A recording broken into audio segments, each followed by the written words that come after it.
Hello, everyone, and welcome to the Basics of Marxism School. Our first course I'm sorry, I already messed up the intro. Look at me. Welcome to Marxism School, our first course, the Basics of Marxism. I'm Noah Khrachvik, and we're going to get right to it after this.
Cannot be solved without a radical redistribution of political and economic power.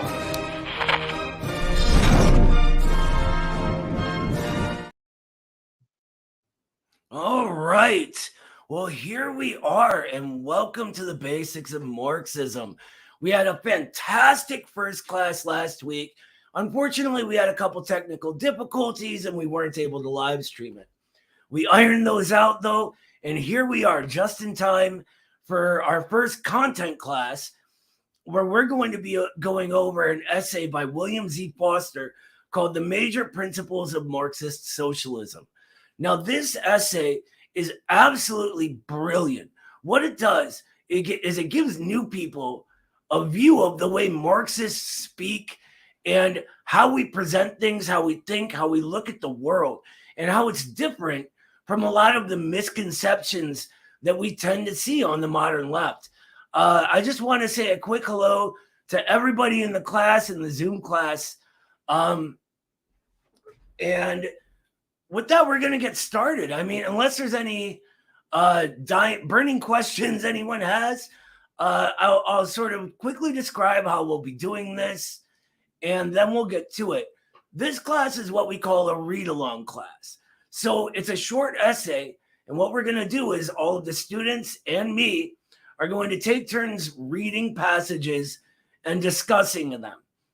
Now, a lot of times when we're reading or talking to each other, we tend to be polite, not interrupt.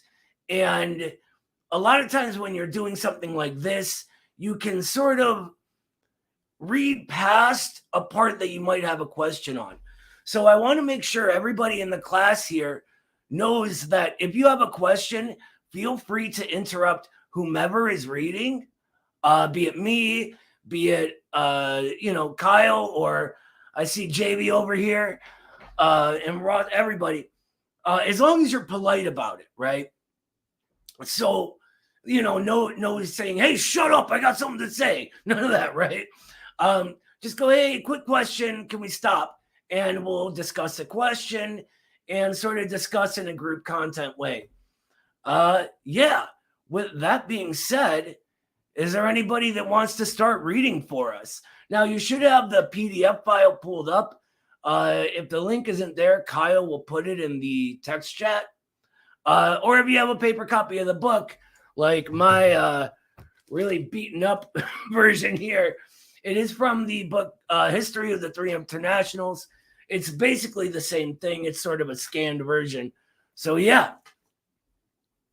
Who'd like to start us off reading? I can start. Awesome. Welcome, JV, by the way. JV from RBN. He's one of our favorites.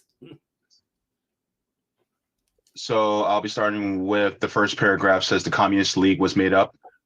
No, it's the major principles of Marxist socialism begins with the The Oh, sentence prior to 1848.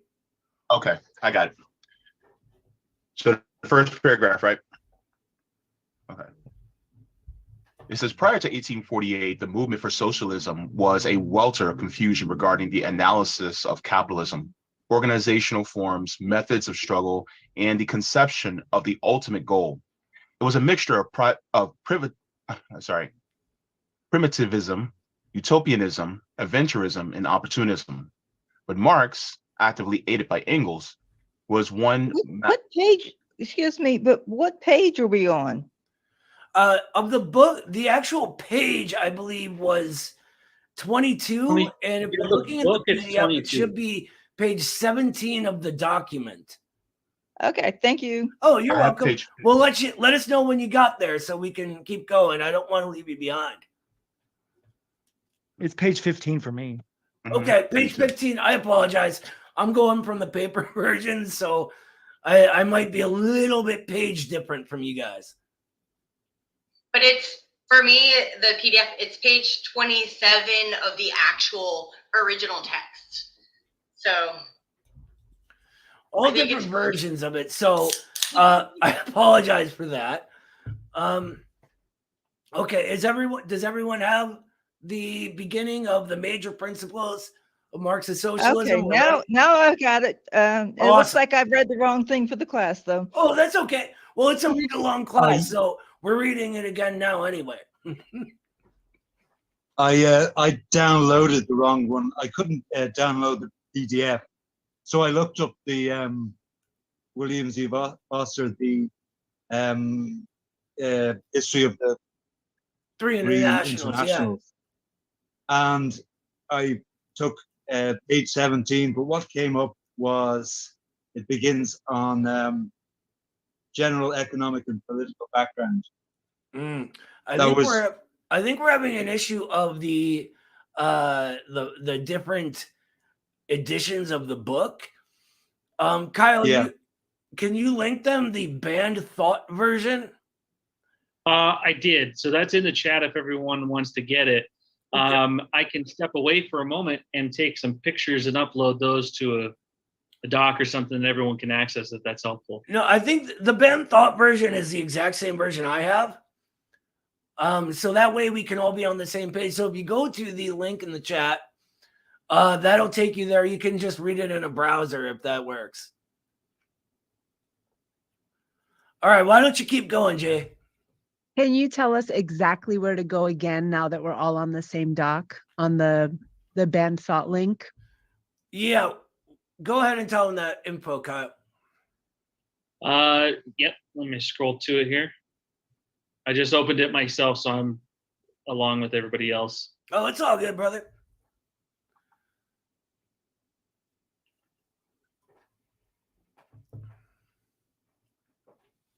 Let's see here. While he's doing that, I just want to say hi to everybody. It's awesome to see you all here again. I was really, really impressed by the last class. We have such a great group of people here from all over the working class, different parts of the world. And it's just really cool seeing everybody get together to do the necessary work to educate ourselves, right? And helping each other do that is absolutely essential. If we don't have knowledge, we don't have anything. So I think that's really, really awesome to see. Go ahead, Kyle.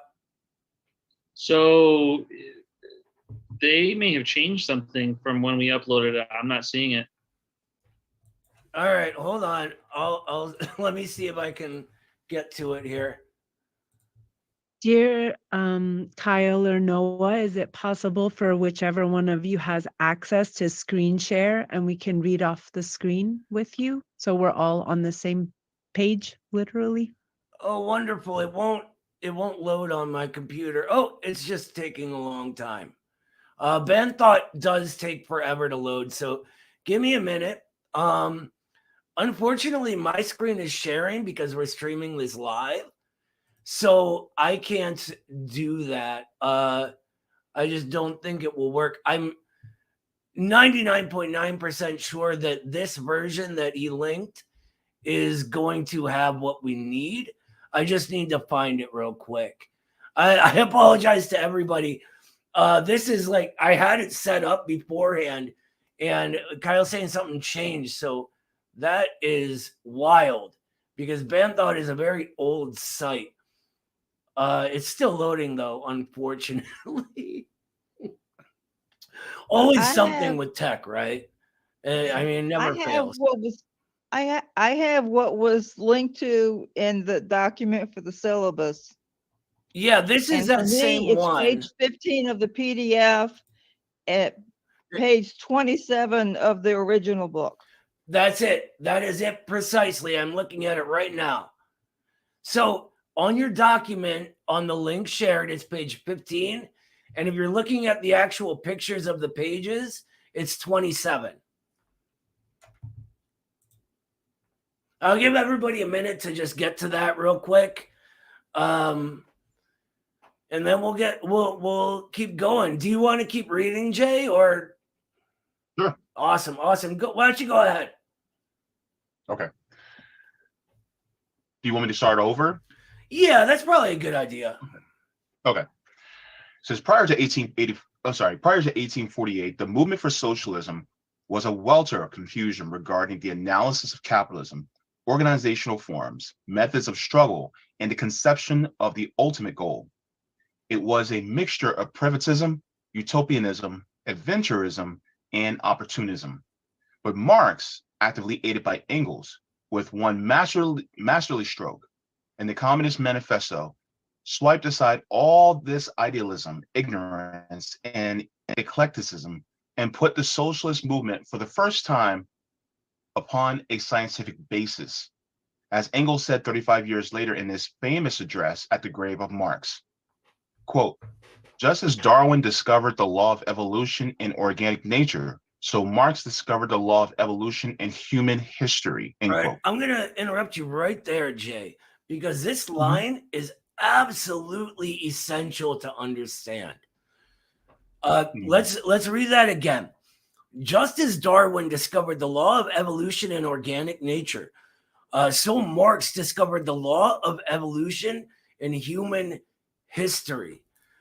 Now let's think about that. What could he mean, and how does that differ from the way we're taught to think about Marxism?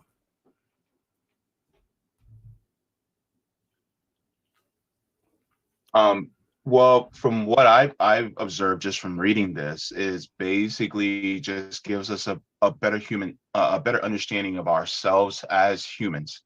And I think I remember someone saying this on TikTok as of recently, was that what we know as Marxism or Marxist-Leninism or even communism has actually existed in many indigenous cultures throughout history. It's just there wasn't an actual name or phrase put to it for us to understand it. So when people say that communism is only a couple hundred years old or something like that, that's actually inaccurate. It's actually pretty much as old as human history. But the thing is that we haven't actually had an actual scientific analysis of what it is as of late.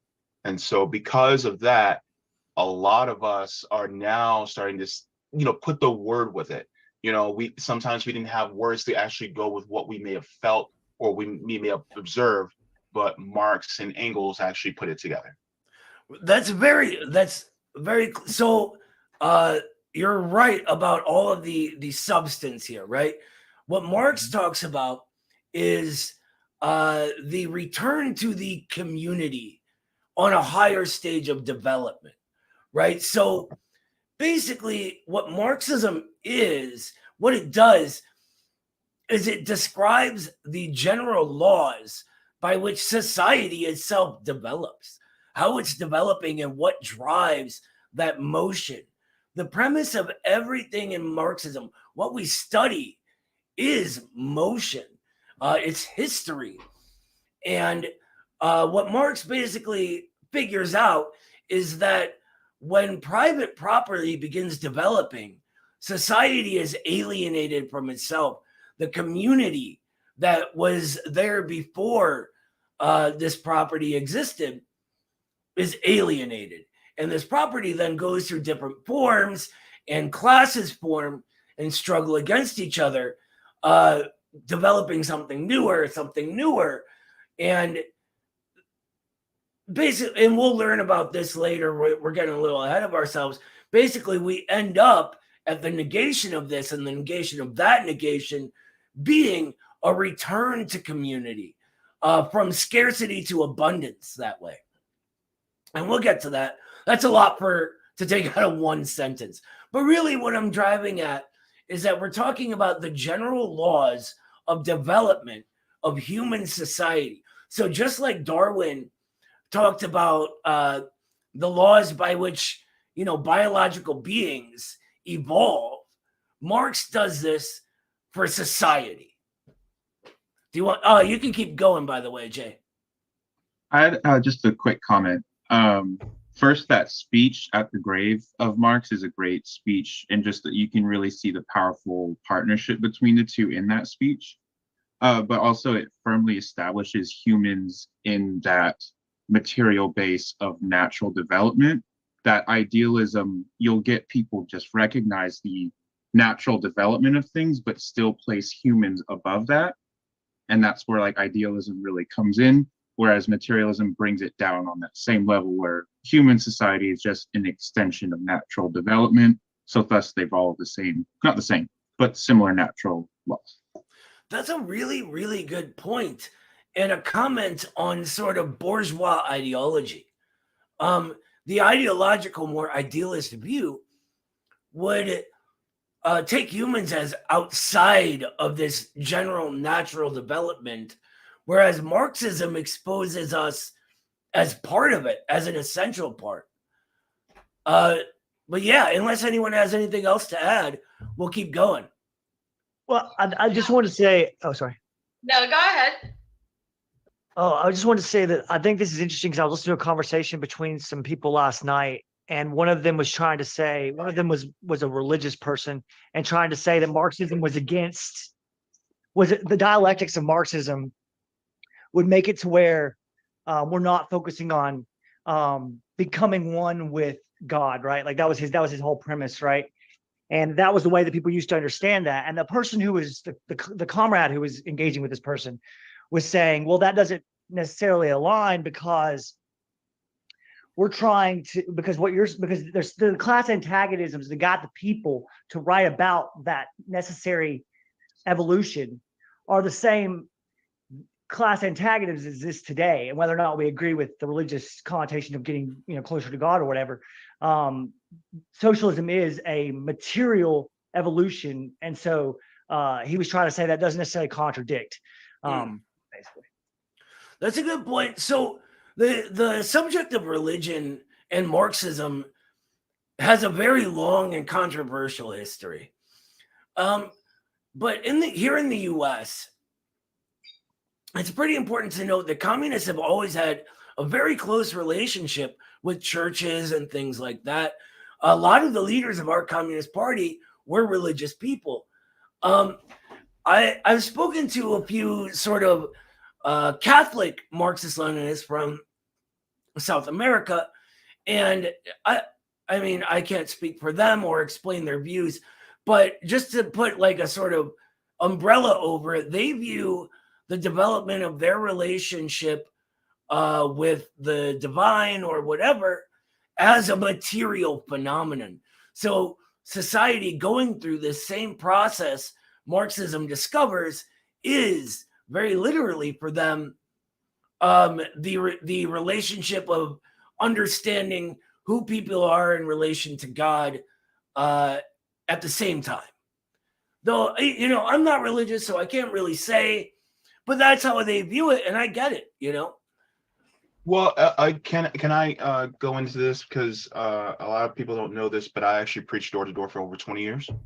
Cool. And one of the things that I notice is that whenever you go into the Abrahamic religions, they all express some sort of socialistic thought and socialistic principles within even their divine laws. For instance, in the Mosaic law, one of the things was the law of gleaning. that basically means that when you harvest your crops, you are to leave some of what you did not get. Don't go back and grab the rest. This is to allow the people within the area, especially the orphans and widows and those who are more disenfranchised, to go behind and grab what you didn't get. Basically meaning that, you know, they sees them as workers, and they're working for their means of production by grabbing, you know, and foresting after you. And then you are able to have that for yourself in order to feed yourself. And so you have that. Then also, you know, the Apostle Paul actually talks about how there should be a equalizing taking place within us, that those who have much don't have too much, and those of us with little don't have too little. So really, even when you go to Judaism or you go to Christianity, there's actually really a Marxist type thought even amongst them before it was ever, you know, identified as socialistic or communistic. And so it jives well with religious thought. It actually jives well more with religious, especially with Christian thought, than it does than capitalism does. So to be honest with you, you know, Christians are actually more aligned with communism if they actually apply true Christianity versus applying capitalism. I think that's a good point. And I think that, you know, these religions really, their spirit of generosity really is against the material interests of the ruling class of our era. I mean, there's really no way to say it's not, especially the parasitism of finance capital. But I don't want to get like sort of in the weeds. We could talk about this forever. It's a fascinating topic. So let's get back to the text because we got a bit to go. Can I say something that's specific to what we just read, though, about comparing it to a scientific basis?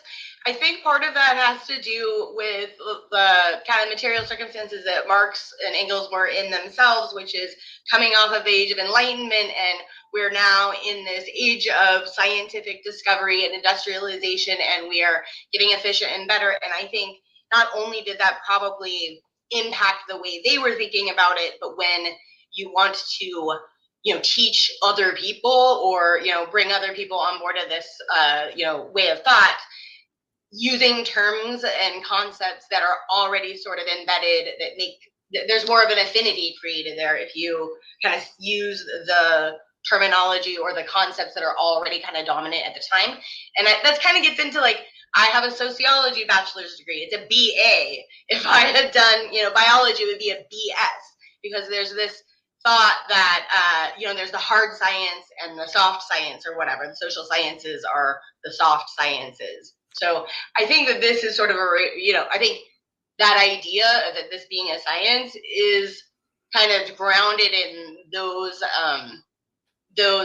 you know, cultural ideas at the time, dominant ideas that are still dominant today about science sort of being the end all be all. Because even the word science, how we use it today, only came into use in that way just around within 100 years, late 1700s.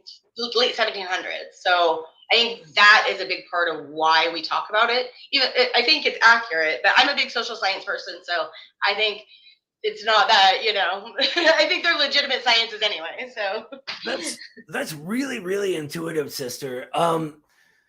What you're described at the beginning there is something we'll be learning in detail in this class. Is, to quote Marx, right?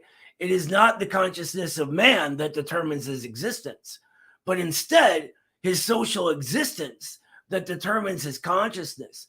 Or to put it more simply, it's the world around us that creates us, that shapes who we are, determines what characteristics we have, and the way we look at things.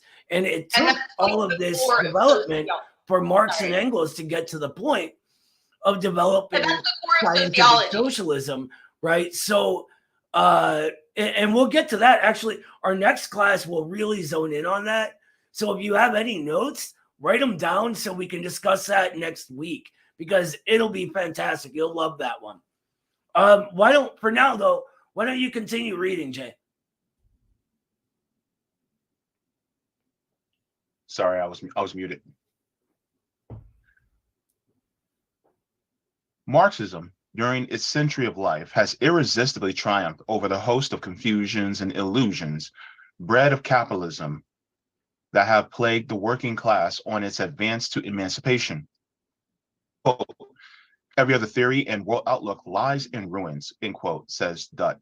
Quote, shattered and impotent before the march of events, end quote. Marxism, first formulated basically in the Communist Manifesto, becomes ever more expanded and powerful with the passage of the decades. All right, I'm going to stop you there. What he's talking about was the excitement around the formation of Marxism itself.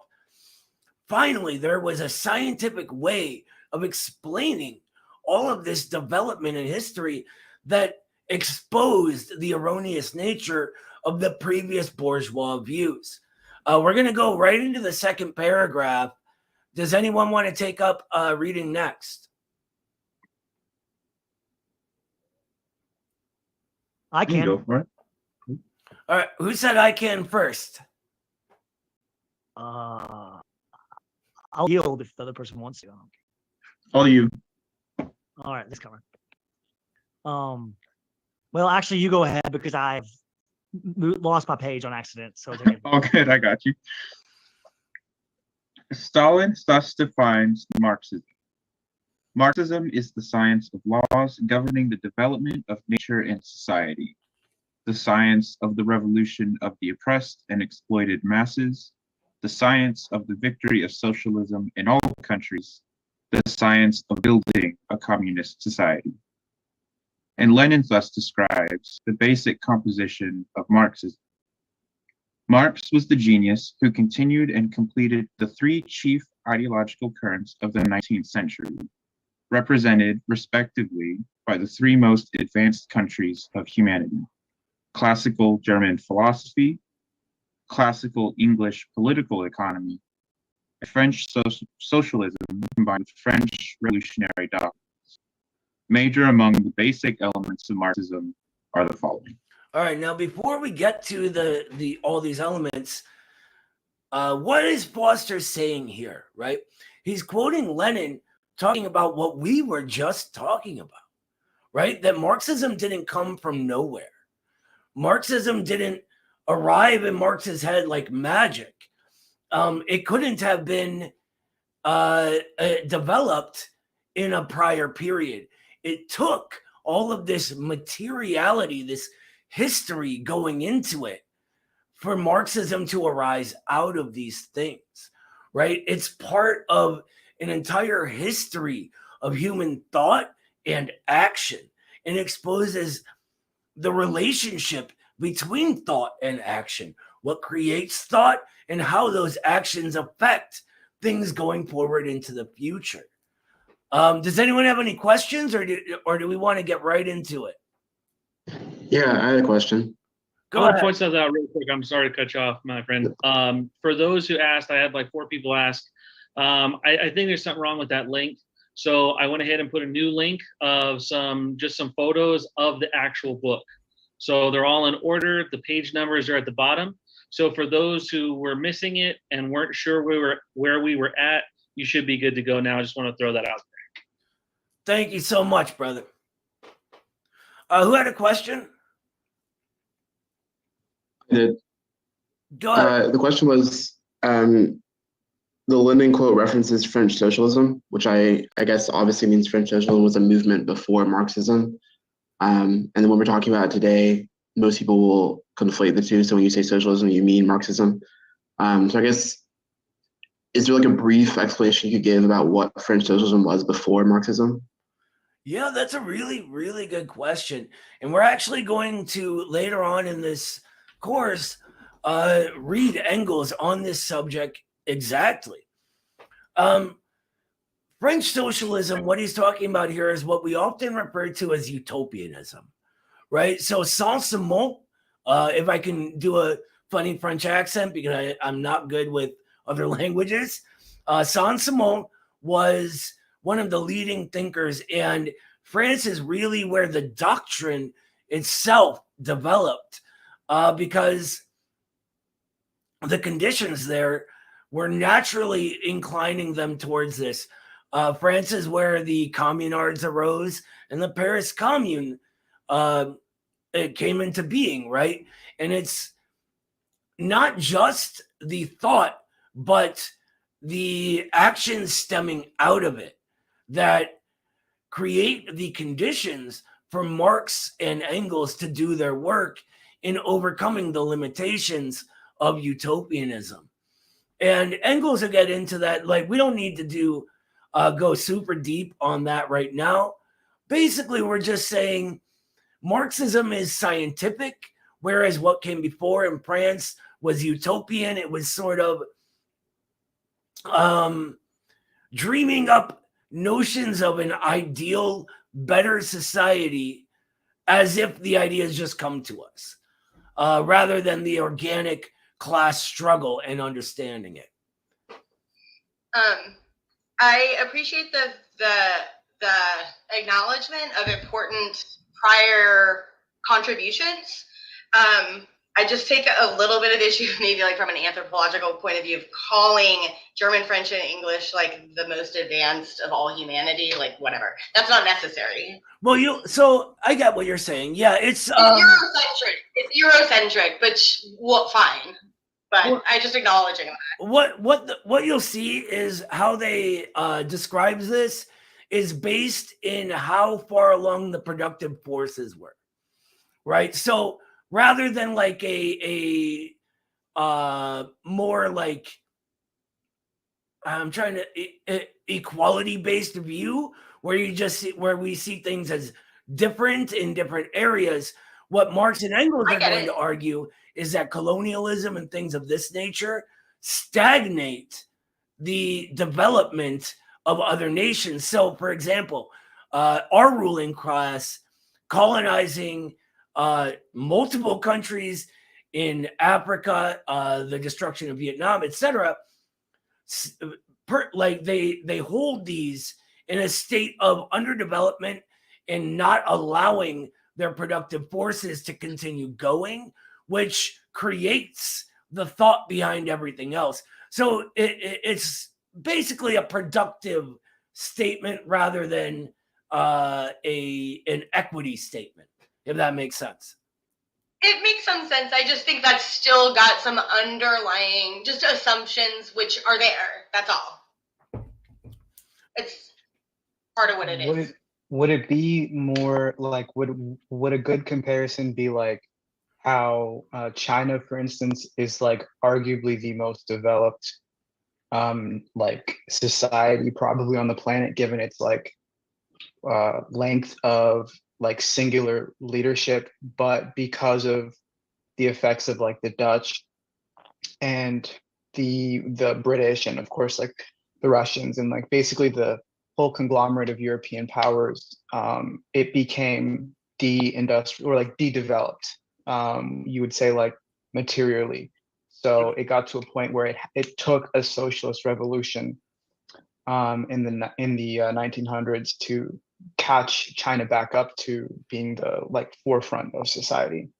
Precisely. And then they've gone with socialism, they've been able to go so much further, right? I mean, they're breaking records and records of increases in the standard of living, eliminating poverty, technology, etc., because of the power that socialist revolution gives the people.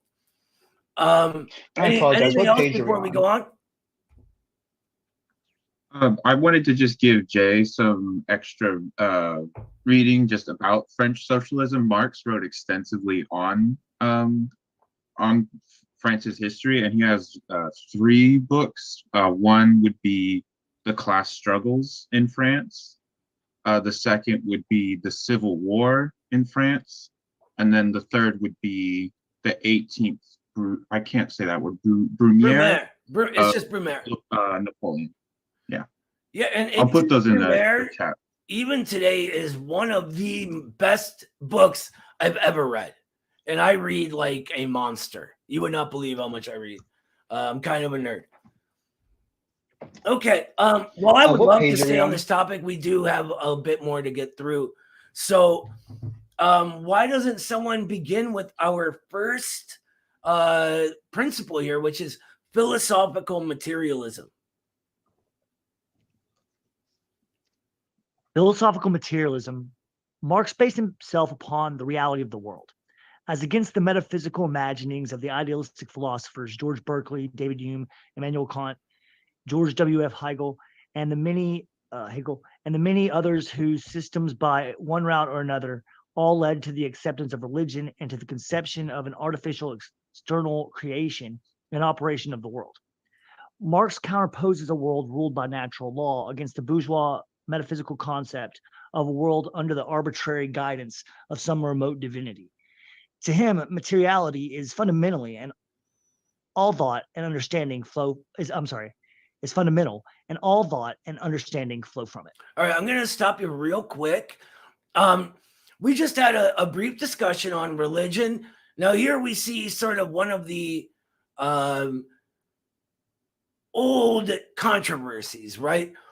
A lot of communist parties spoke like this on religion when the underlying thought, however, should be more against dogmatic thinking, right? So anything that sort of doesn't look for genuine material answers, but just takes a thing as given. And we'll go into dogmatism and what that is in another class. I just wanted to make that announcement. Why don't you continue reading, though?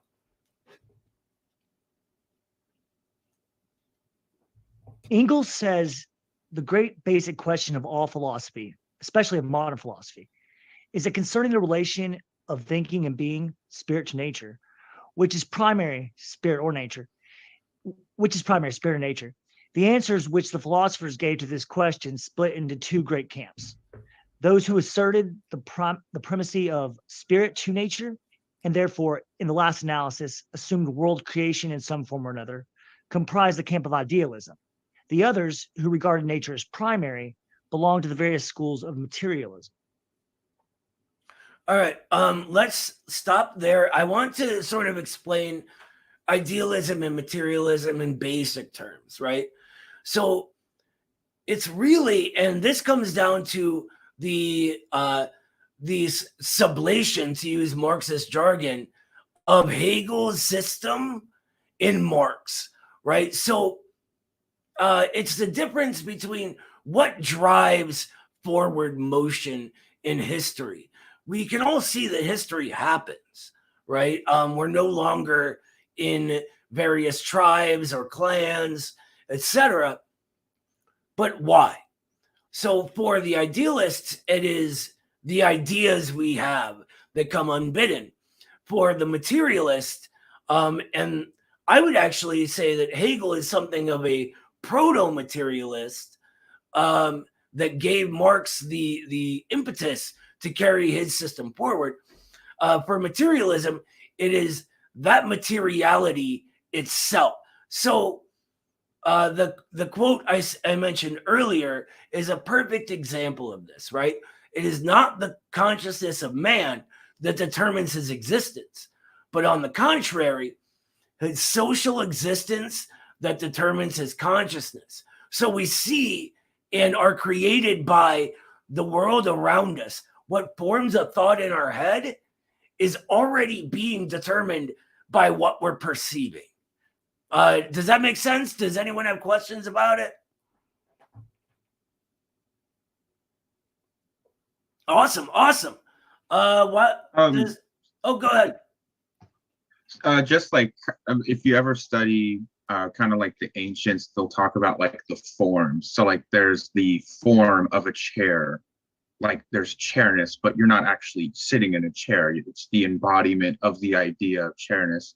When I studied it in my undergrad, it was driving me nuts trying to understand it. And when I studied Marx later on, it was like, oh, it's because I was a materialist all along trying to wrap my head around this idealism that really is not grounded in material base. So that if you ever study the ancients, I recommend studying idealism just to kind of, counterbalance your own material understanding of things. Yeah, that's a really good point. And in modern USA, that's all grounded in Kant, right? And what they call the thing in itself. That thing out there, it's there, but it is unknowable to us, right? We can't experience that. What we have instead is the idea in our heads of a thing there, but we are disconnected from it. What Marxism says instead is that the truth of this is in the relationship between that thing and our thoughts going back and forth and affecting each other. Why don't we? I have a question on go ahead. that. I'm sorry, my English is not so good, but I will try to explain what my question is. I'm just curious to understand how far this materialism goes, because if we say, okay, materialism means that the material things are the things which change everything and makes us think or feel with everything, then is there still two kind of things like spirit and material, or is it only material things there and my mind is also a kind of material thing that is in relation with other material things? Does it make sense or? No, that is a brilliant question, brother. Thank you for asking it. What Marx says, and he actually has a quote about this, is that it is impossible to separate thought from matter that thinks. That the brain is only highly advanced matter doing what it historically developed to do. So the spirit of Hegel, and this is going to get in the weeds if we go too far, so we won't, for Marxism is instead embodied within the material, rather than the material being the embodiment of the spirit, which is what Hegel said. I hope that answers your question. I'm not sure, because there's still not clear to me. Is it also material thing? Yeah. My thoughts, for example, when I learn mathematics, it's only structure. Is the structure also a material thing, or is it would I say, like you mentioned before, that it is built in my brain, so it depends on material things? Oh, no, that's a very good point. I mean, we do have thoughts, right? And we have free will. Those are those are created by what is, but we still are thinking, and these thoughts are a material process happening. So we actually there's going to be more courses in the Marxism school that are going to cover more like advanced dialectics, which we'll get into with some of the thinkers that the Institute is very, very fond of, like E.V. Ilyenkov from Russia, who basically created the school of creative Marxism in the Soviet Union. And the interesting thing about that, and I don't want to get in the weeds where we need to get back to the material, is that he directly engages with the relationship between subject and object, right? So the thing being thought about and the thoughts happening in an era where science was advancing about how the brain works. And just as Engels said in those days, it must be said that the advancement of modern science more and more improves that nature works dialectically rather than what we call metaphysically. And we'll go into that too. But for now, because this next section will also help us explain what materialism is, let's go into the next paragraph. Why doesn't someone start reading that one?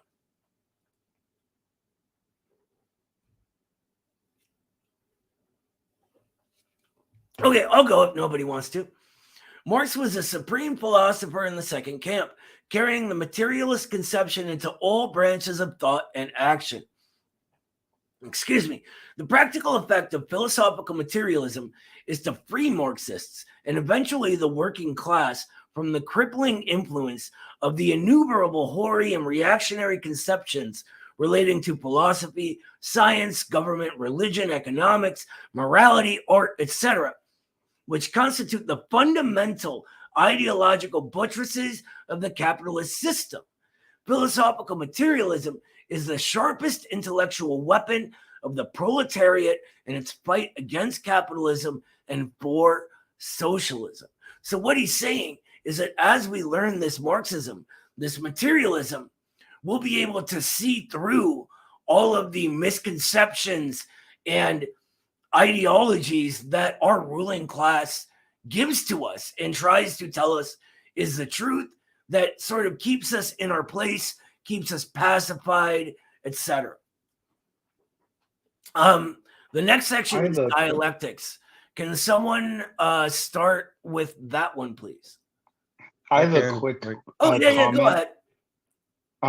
For just that passage, it makes me think of when specifically the United States tells its people through the media that we're going to fight for like an arbitrary idea of human rights, and like human rights being like a singular idea of human rights, or a single idea of like freedoms. So like not freedom to do something, just freedom in general. It never elaborates on that. And then I think I was listening to probably one of your videos, and you guys were just talking about how it is all about freedom to do what exactly, freedom to say what precisely. And then this passage really brought that whole thing together for me. That's fantastic. Yeah, Lenin has a great quote on this. He says, freedom for whom? To do what?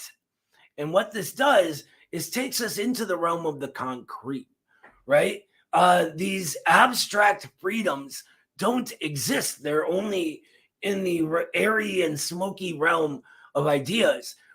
To speak of concrete freedoms, it is the freedom to live your life without hunger, etc., for the working people. And we just had, I'm going to pull this one back up real quick on our stream. I believe that's Carlos helping us out, saying materialism, matter is primary, right? Spirit, ideas, and thought is an emergent secondary property of highly organized matter. So basically, our thoughts, spirit as a whole, etc., comes from materiality. That is the primary thing, the material organic world. May I add something real quick? Of course, brother. There's a philosopher that I liked who always said, and this is how it cemented the idea for me, is he said, well, you know, thoughts come from our brain. And someone asked him, well, how do you know that? And he was like, well, I don't have thoughts if my brain gets damaged too badly. And so that's super basic, but that's kind of how it helped me cement it. So that's really good. I like that. Why doesn't someone start us off? I'm not sure. I have a like sort of family thing going on right now. I'm just going to step out in the hall for 2 seconds and answer a phone call because it's very important. I apologize for that. Why doesn't someone pick us up though from part 2, dialectics? Go slowly. I can take it. Oh. Okay. All right, guys. So dialectics, Marx and Engels adopted the dialectics of Hegel from 1770 to 1831, which, as Lenin puts it, is the theory of evolution, which is most comprehensive, rich in content, and profound. Dialectics, did we just read this part? Are we on the next one? No, you're in the right spot. We're in the right, okay, good. Yeah. I'm doing other things while you guys are talking sometimes. Okay, so dialectics, Marx says, is the science of the general laws of motion, both of the external world and of human thought. But in accepting Hegel's dialectic system, Marx and Engels stripped it of its idealism and developed it on a material basis. For dialectical philosophy, says Engels, nothing is final, absolute, and sacred. It reveals the transitory character of everything and in everything. Nothing can endure before it except the uninterrupted process of becoming and of passing away, of endless ascendancy from the lower to the higher. Brilliant part. I appreciate your patience with me having to run out there. This is so important. This Marx quote in the first sentence. Marx says this is the science of the general laws of motion, both of the external world and of human thought, meaning it's the relationship between those. And we'll find out as we learn about dialectics. Now, this is just like sort of a introductory making statements to make us think sort of class, right? But as we learn, everything in Marxism is a study of this motion of life going from a lower to a higher, right? That nothing is static, nothing stays the same. All things are changing.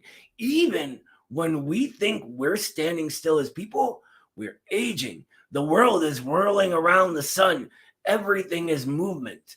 And movement is caused by the relationship between well, we'll get into this. But it's just absolutely brilliant. I love that passage. Why doesn't someone pick up from the... unless anyone has questions, I apologize. Yeah, go ahead. So I had a bit of difficult time understanding exactly what dialectics is. And I want to see if I got it a little bit. So my comparison would be dialectics is like the study of the forces in physics, studying the entropy forces applied, the friction, gravity, and analyzing all of that and seeing what that object does and goes to. Would that be it? Yes and no. The first part of it, yes. But the second part, what we do is we look inside of a thing, right? Like, let's take society itself, because that's what Marxism mostly studies. Marxism is a whole way of viewing the world and everything, but we focus on society because we're people and that's what we're within.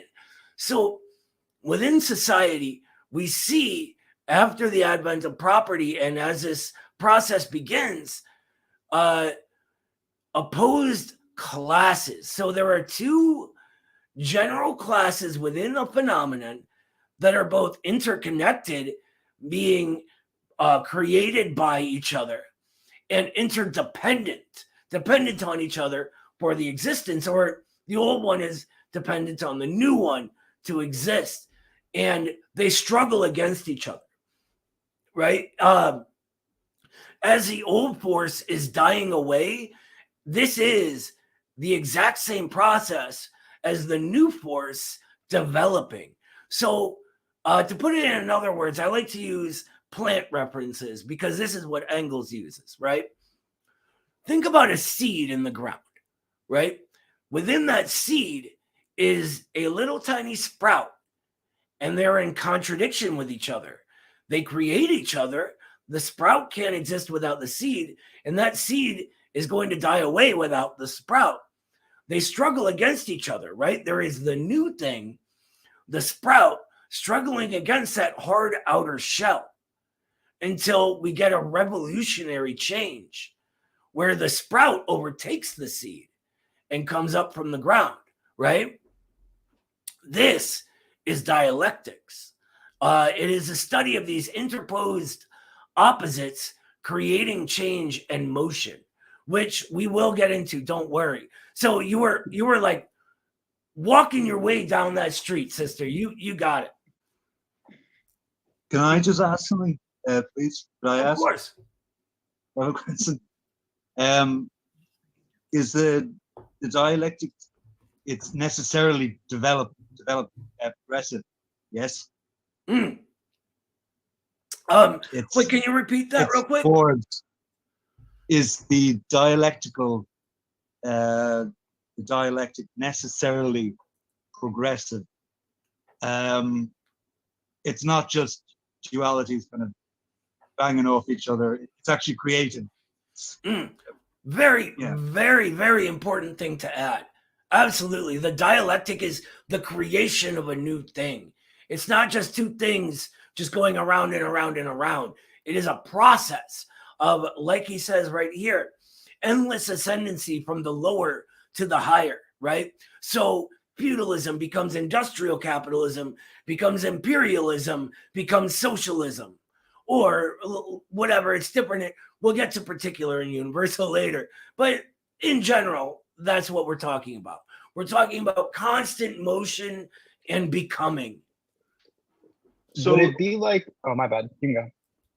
Well, okay. So from what I gather is that in the explanation of dialectical materialism, it means that the process in which the world and society is going in right now in relation to socialism is that socialism is, would it be ignorant of me to say that socialism is really an inevitability of human society, that really that, you know, as capitalism keeps advancing, capitalism is like a caterpillar that keeps eating the leaf, and no matter what, that it will turn into a cocoon and then it will come out as a socialist butterfly. It's like no matter what, it has to reach that conclusion. Is that a terrible analogy, or I'm trying to figure it out? No, that is brilliant, brother. That is very intuitive. And the inevitability of socialism is something that Marx himself talked about, right? But it's very important to understand that in order for this to happen, there is a subjective factor that the conditions arrive, but we are an active part of this. And Marx has, if you guys want some supplementary reading, he has 11 theses that he wrote on Feuerbach, who was one of Hegel's students, who was sort of one of the first materialists within this school.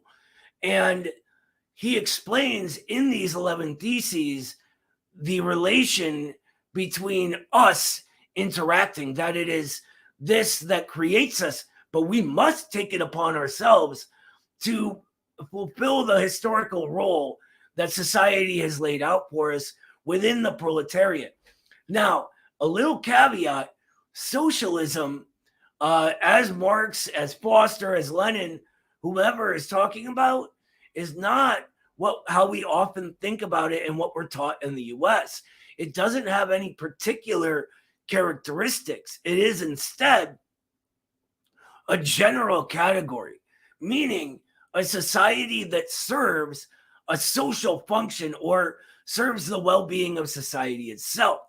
And this is why Lenin says that the first stage of the new society or communist society must be socialism, right? It must be that kind of a society. And for when we add our Marxist analysis to this and scientific socialism, we know through the general laws of development that we're going to be learning how this arrives, right? And that is why we focus on socialism as a general. But very intuitive, very, very intuitive. I also just wanted to offer some encouragement to Tiva just to keep going at it. Just and the fact that you're entertaining all these questions so much, you're gonna get it. I mean, you're already getting it. A good simple example is to look at the change of states of form. Like if you look at an ice cube, it has that potential to just be, you know, regular room temperature water. So that's that guaranteed potential that confusion seems to be, but it has to have that physical action of being heated to a melting temperature, if that makes sense. That's like a simple example in nature of changes of states of form for a dialectical example, if that makes sense. But you're on it. Keep at it. You got it. Absolutely. You are like I said, you're walking down that road. By the way, a little buddy arrived to join us back there. So everyone say hi to Professor Hugo Chavez von Ginger Pants back there.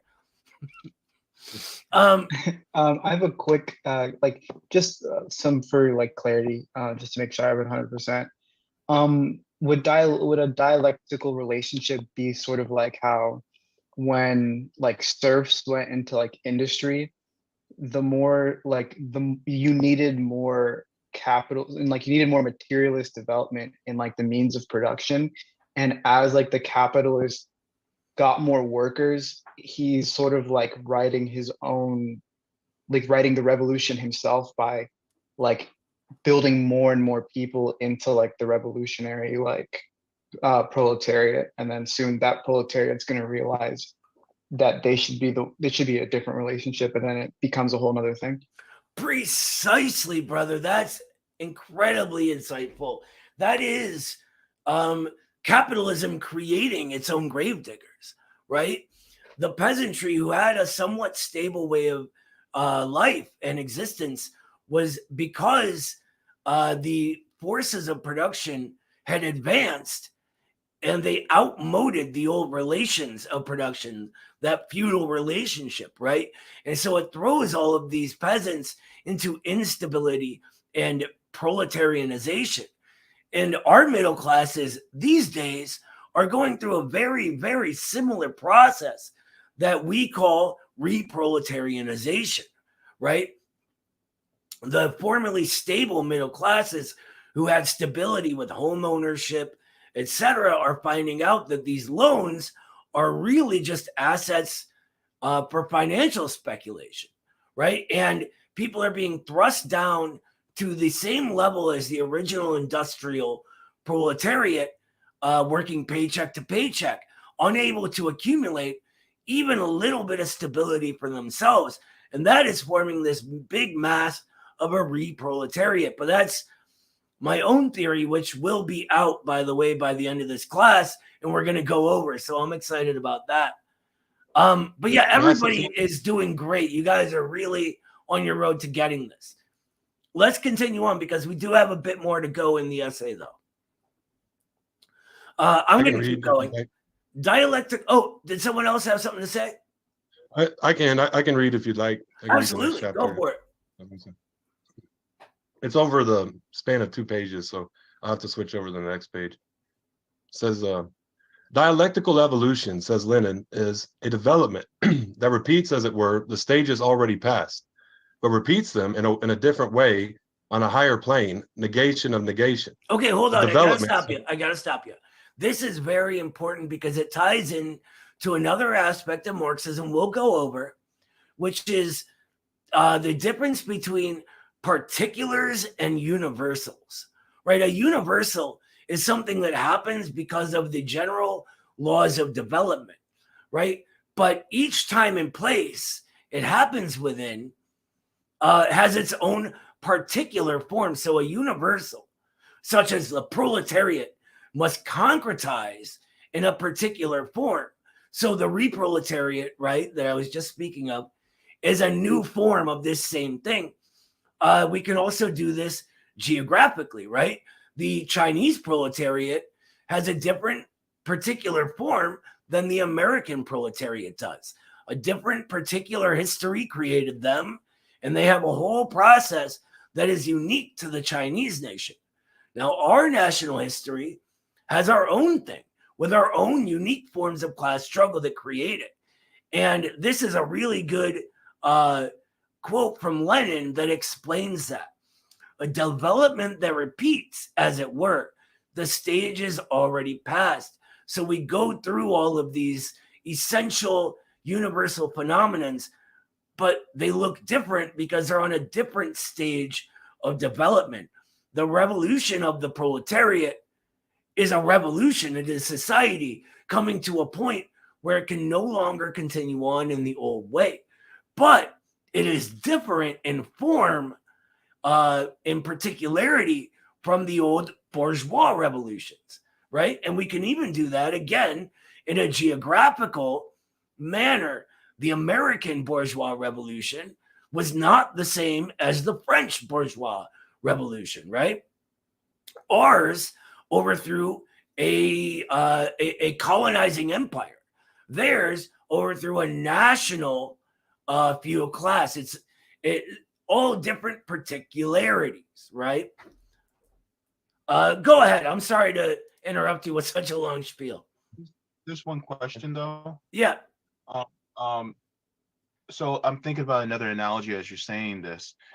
Could it be like two children growing up?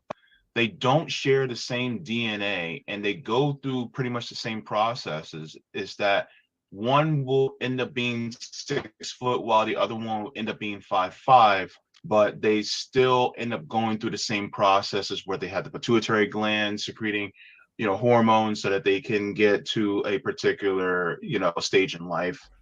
So is that kind of like the same? Absolutely. That is the particularity of these two people, right? The same process is happening, but they have a different particular DNA makeup, which creates a different outcome. Really, really intuitive, brother. All right, go on. I'm sorry. A development, so to speak, in spirals. I just read that. Not in a straight line, a spasmodic, catastrophic, revolutionary development, breaks of gradualness, transformation of quantity into quality. All right, real quick interruption. We will learn what quantity into quality means, just not yet. Go on. Inner impulses for development, imparted by the contradiction, the conflict of different forces and tendencies. We'll have to flip the page over.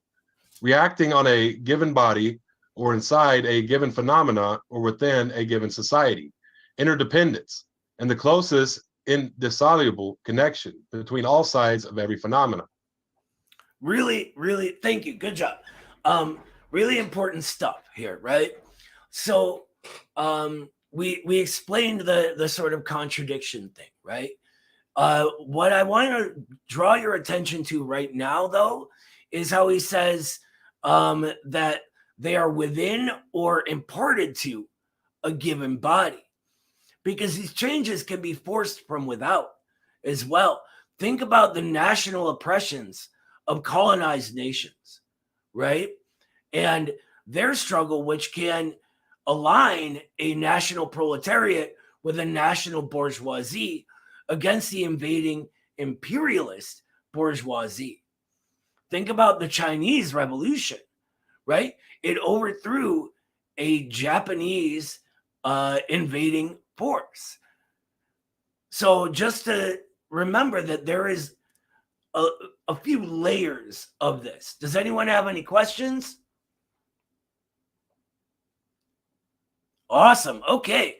So the next part is 3, the materialist. Oh, I had a question. Yeah, go ahead. Just, go ahead. really quick. Would this kind of analysis also apply to like we're responding to our own society, but to the natural world as well. So I don't know, major disasters or, like the little ice age that took over Europe and things like that are also a part of this as well. Absolutely. Yes. Nature is in a relationship itself with society and informs how this looks. And society itself is in turn part of nature. So yes, absolutely. A dynamic process. Yes. Any other questions? If not, why doesn't someone start reading part 3, materialist conception of history? I can read unless someone else would like to that hasn't yet. I can go. Cheers. The materialist conception of history. Marx and Engels were the first to put the writing of history upon a scientific basis, stripping of the mass of metaphysics, subjectivism, hero worship, class bias, and superficialities characterizing bourgeois-ridden history. All right, pause real quick. I just want to say go Foster for putting history when it's talking about bourgeois versions of it in scare quotes. Because bourgeois versions of history, I'm sure you've all taken history classes. What they do is have us memorize dates and events. We never really understand things, and we can't understand the actual scientific process happening, right? We can't understand what really is creating phenomena within society because it defaults to idealism and hero worship, subjectivism, trying to read the minds of people that have been dead for you know, 1,000 years, 100 years, however. Sorry, keep going.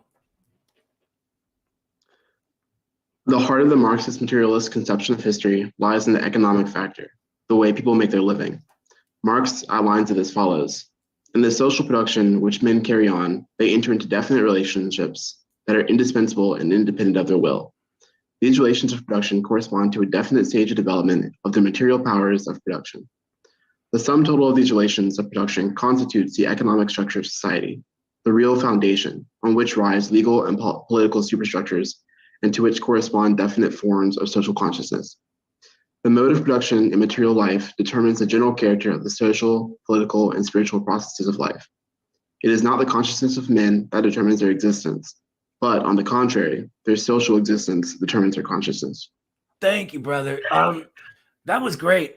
This is one of the most important lines that Marx ever wrote, right? What he's saying is that the way we go about producing the things that make society society creates the classes and how that society looks.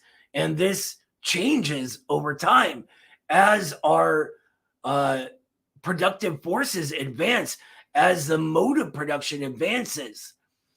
It must create new relations of production to go with it, right? So the bourgeois relation that we talked about, the bourgeois production that we talked about earlier outmoded the old feudal relation, right? And we're coming to a time now, even within the imperialist countries, where the bourgeois relations of production are being outmoded, that they no longer serve a purpose.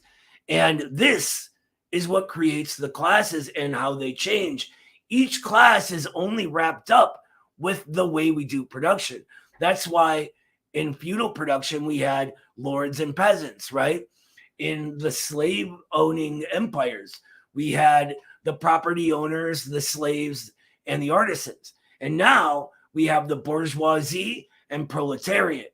Now, we could overcomplicate that with going into the reproletariat, but we're not going to get there yet. Any questions about this massively important section?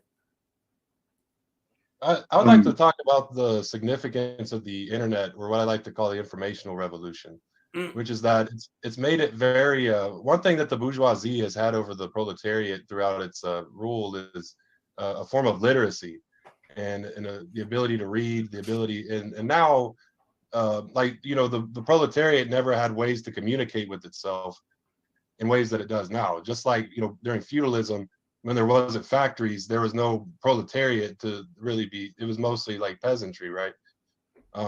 That's kind of another emerging changing of I guess, production or changing of society. It seems like to me is the ability to inform each other now and exchange information like never before. Social media has kind of made reading almost fun, like, you know, to people who never would have read before. Like, 'cause it's like, hey, read with your friends, like read what your friends have to say. Okay. Then eventually we all start being like, well, there's a lot more to read besides what our friends have to say. And then we, you know, go read other things. I think this might have led to a large interest in Marxism that came, you know, in the past few years or so, you know, is being more used to reading and getting a feel for reading, like in ways that never happened before in human history. I don't think it's a coincidence.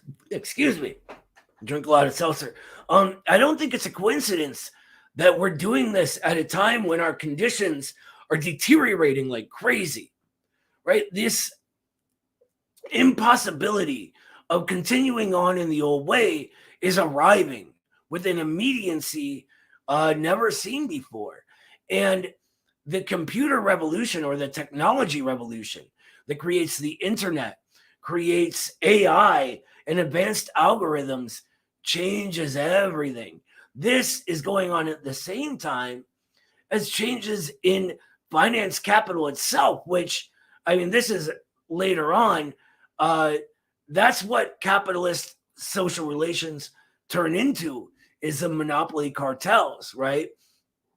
So, yeah, that was just really well said. Thank you for adding that. Anyone have any other questions?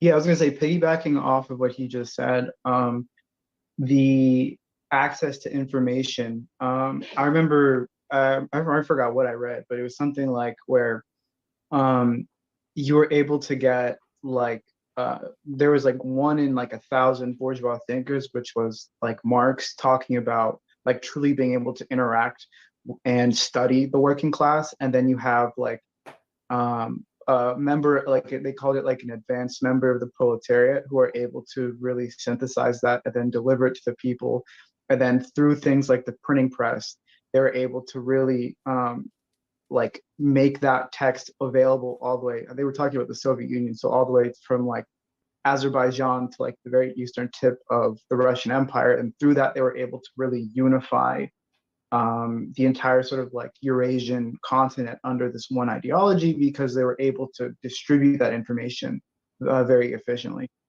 Well said, brother. And that makes you think about the power within the internet if we can figure out a way to harness it, right?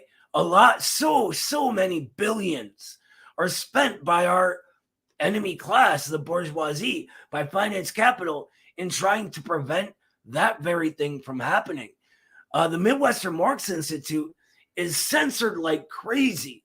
They keep taking down our TikTok accounts, for example, which were getting videos with millions of views. People were receiving this information, and that's dangerous for them. They need to do something about it. And it's not just us, it's done in a systemic way, in a technological way. And so what we need to do is figure out ways to overcome that. If they can do these things, we can too. But that's getting way ahead of ourselves. Let's rein it back in, because there is quite a bit more of the essay to get to. Looks like Jay has a quick question though, real quick. Sure. Go ahead, brother. Oh, yeah. Sorry, I had an issue with unmuting myself. Not necessarily a question, just a comment piggybacking off of the internet thing. But if we need to move forward, I can. No, go ahead. Okay. I was just thinking about the internet as a type of mode of production revolution, but I think more than just the internet now with robotics and AI, I think that's a big part of reproletarianization, like you talk about, because people like, who went to college and have higher paying jobs have typically been safer and not had to worry about getting exploited as much. With AI, it's like, oh, you have a desk job and you push spreadsheets all day. We can automate that now. And so a lot more people are being threatened. It's not just like the workers in factories with robotics, because that was happening throughout the 2000s. But now it's, the PMCs, it's the mental laborers. And so I think that has a lot of potential to push us together and build more class solidarity. Absolutely, brother. Well said. I think it's important to note that every revolution in history has arrived when a previously stable middle class began falling into instability. And this is exactly what you were just describing, and that is reproletarianization. And people are thrust into these service jobs that have no future, right? That leave us in these very undignified, oftentimes, positions of having to cater to the pompous whims of every Karen in the neighborhood, right? I mean, I've worked in food service, and the way you're treated but sometimes is horrible. And it's just an undignified way. But beyond that, these jobs, because of AI, can all be automated now. Our productive forces are outmoding those relations of production. Something new must therefore come into being. And it's up to us to help bring that forward, to organize the working people. But I don't want to get into a whole organizing conversation, because that's another thing. Let's keep going. I just wanted to say that was really, really well said, brother. Thank you.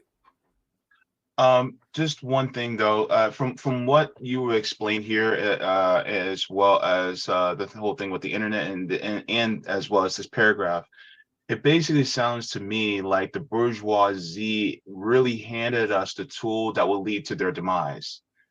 Because if, like for instance, it's like giving us an axe and having us whack against a tree, and every single time we whack against a tree, an apple falls down, and then they can collect the apple and eat it. But we keep whacking at that tree, the axe, and so eventually we will chop that tree and it will fall on top of their heads.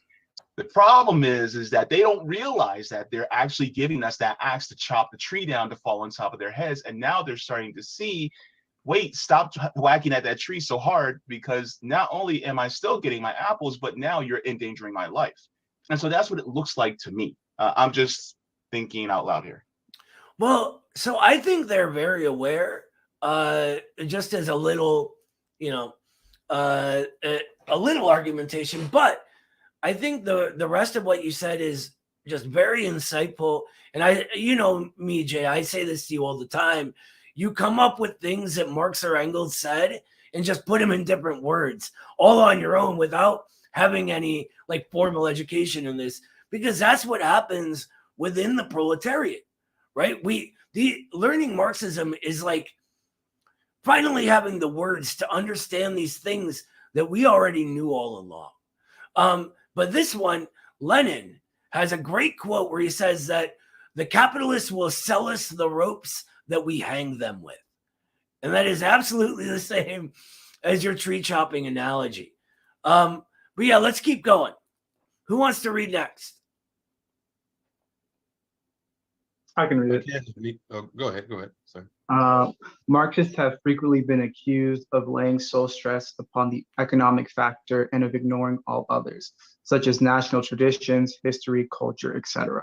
But this is nonsense. In this respect, Engels combats vulgar economic determinism. He says, according to the materialist conception of history, the determining element in history is ultimately the production and reproduction in real life. Real quick, more than ever. I just got to interrupt. Production and reproduction, that is something you'll see over and over again. What it means is our production, how we engage in creating all the things that we need to survive that make society what it is, and then reproduction, which is the reproduction of society itself, the way all of that happens, our social connections. You'll hear me talk a lot about the proletariat and reproletariat being thrust into a role of only fulfilling social reproduction. And this is what I'm referencing. Go on. I'm sorry to interrupt. More than this, neither Marx nor I have ever asserted. If therefore somebody twists this into the statement that the economic element is the only determining one, he transforms it into a meaningless, abstract, and absurd phrase. Thank you. That's perfect example of this, right? When people talk about, oh, you Marxists are class reductionists, I'm sure everyone here has been called a class reductionist at some time or another. What we say instead is, no, that's absolutely not what we are. What we are is class expansionists. So rather than speaking of the separation of things, we talk about, for example, in our particular situation, the Black freedom struggle has been the primary mode and form that class struggle has taken on in the most important times in our country's history. That being the Civil War, the Second Revolution, and then the Third Revolution, which was a political revolution that we call the Civil Rights Movement, right? And this was a socially and materially determined form of the class struggle, particular to those material characteristics that created it, right? And so this covers it, and it's not actually the economic factor, but the underlying analysis is class analysis. It is the dialectical materialist worldview. Any questions about that? I know that's a lot to throw at you. Well, no, because I think this is good because for those of us who are in the Black community, like myself, we can take being Black and link it to class. Hell, I'm gay. I can take that and link that to class as well, because we know that that the bourgeoisie uses the division in order to keep the classes apart. For instance, they'll start saying things about LGBTQ people when in fact we should be talking about the people like the Elon Musks and the Harlan Crows and the people who run the IMF and the Federal Reserve and the World Bank. So really, those the people are the enemies, but they will use this kind of reduce us to, you know, this person on this side and this person on this side is the reason why you don't have a job, or is the reason why, you know, things are, you know, going bad for you in your life. But in reality, it's really the bourgeoisie that's the problem. And so using a class analysis that actually shows that a working class, you know, Black guy like me doesn't really have that much difference than someone who is white working class who is in Appalachia. Right? That's absolutely it. They're just different forms of the class struggle created by the particularity of that situation, right? There's sort of within our ruling class, there's a Democrat and Republican side, right? And they both have versions of this, and both of them push people away from class. So there is what's commonly referred to as the social reactionary position of, you know, LGBT people or Black people or whoever it is, they say are just, you know, their interests conflict with everyone else's, and people who aren't Black or LGBT or whatever else. And it's you guys that need to battle it out between each other. Whereas the Democrat version would be like, oh, we just need a couple, you know, we just need representation within our bourgeois government or institutions or whatever it is, as if that does anything for the masses within that community, right? And this is why viewing this through the Marxist method for me, for us at the Institute, is the only way to really understand the material significance of these particular forms of struggle. But yeah, I don't want to go up into a big thing. We've been going on for a while. We got to keep it focused. So that was well said, though. It was much needed to add. Let's keep going, though. I can continue reading. Absolutely. Or, okay. And then just a great way to summarize that last paragraph is that the vulgar economic determinists are diametrically opposed to those who have a materialist conception of history. Because for those who have the materialist conception of history, production and reproduction is the ultimately determining factor. The key, the ultimate determining factor, whereas the vulgar economic determinists say it is, or we say that is the determining factor, and that's, you know, that's it. That it doesn't create any more factors is what they think. Which correct. Obviously and us materialists. And if you read the letter this is from that Engels wrote, I think it's to someone named Bloch, B-L-O-C-H. Don't quote me on that, though. It's my memory is bad. He actually explains that if you were to actually view things this way, you're looking at the entire world in a very silly way, a very childish way. And so that, anyway, go ahead. I'm sorry to interrupt. Okay, so continuing on, beginning with the bourgeoisie, correct?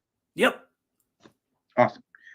The bourgeoisie, with its idealistic, eclectic system of history writing, which denies causation and reason and puts the stress upon all sorts of secondary and superficial elements, has no clear picture of past history, nor of what is happening at the present time. Real quick. Historical materialism. Real quick, gonna interrupt. Just remember what we said about memorization of dates and names, etc. This is what he's referring to. Go ahead. Historical materialism, the method of Marx, with its stress on the economic factor, gives to Marxists a decisive advantage in drawing the elementary lessons from past history. and for understanding the fundamental meaning of the complex economic and political processes of today. It is this that enables Marxists to foresee the inevitability of social revolution and socialism, an eventuality which the bourgeois, economists, and historians neither can nor dare envisage. I mean, we already went over that one, right? Talk about seeing into the future there and giving us the tools to foresee things that, that we even talked about the inevitability of social revolution and socialism. And just a quick sort of glossary, like definitions. Well, definitions is not the word, but social revolution is the total transformation of society. Whereas when I mentioned earlier, the civil rights movement is a political revolution, it changed everything from a political level, right? MLK's movement was a political revolution that ended up changing our basic social relations in the USA forever. The next section, however, is the class struggle. I have to go out and do one more thing for my family. So why doesn't someone begin with part 4 of the class struggle, and I'll be right back.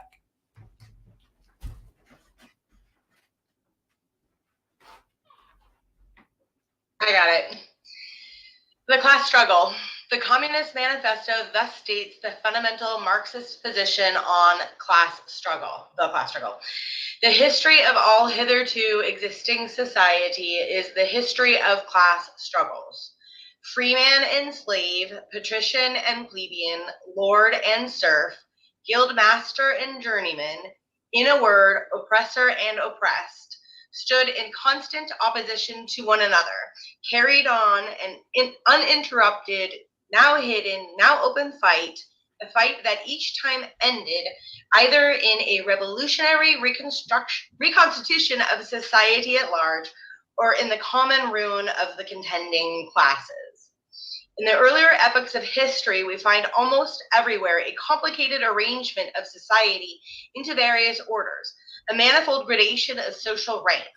In ancient Rome, we have patricians, knights, plebeians, slaves. In the Middle Ages, feudal lords, vassals, guildmasters, journeymen, apprentices, serfs. In almost all these classes, again, subordinate gradations.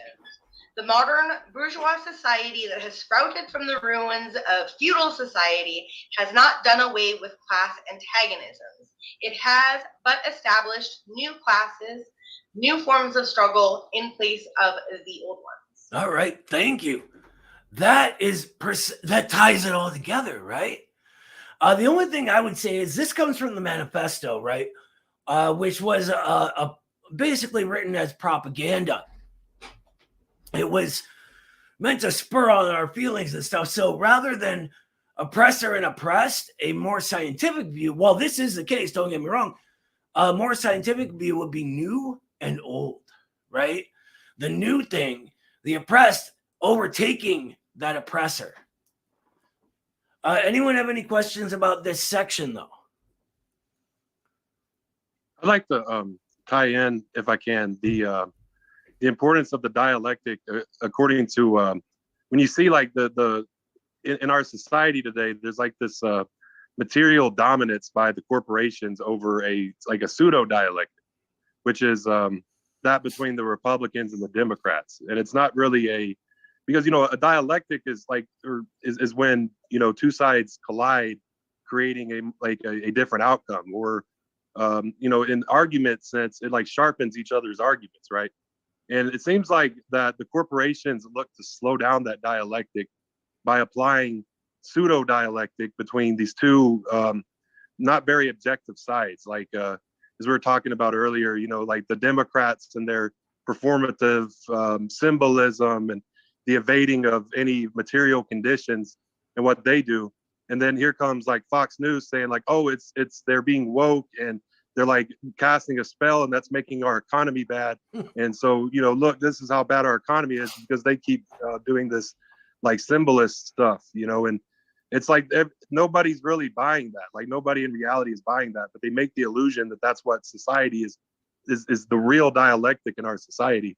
I think, you know, like, and then tying in what the internet is and the material conditions changing, I think that's allowed for people to communicate new ways besides the pseudo dialectic, and instead engages in a dialectic with that pseudo dialectic that, you know, is divided and weak and not really based on material objective reality.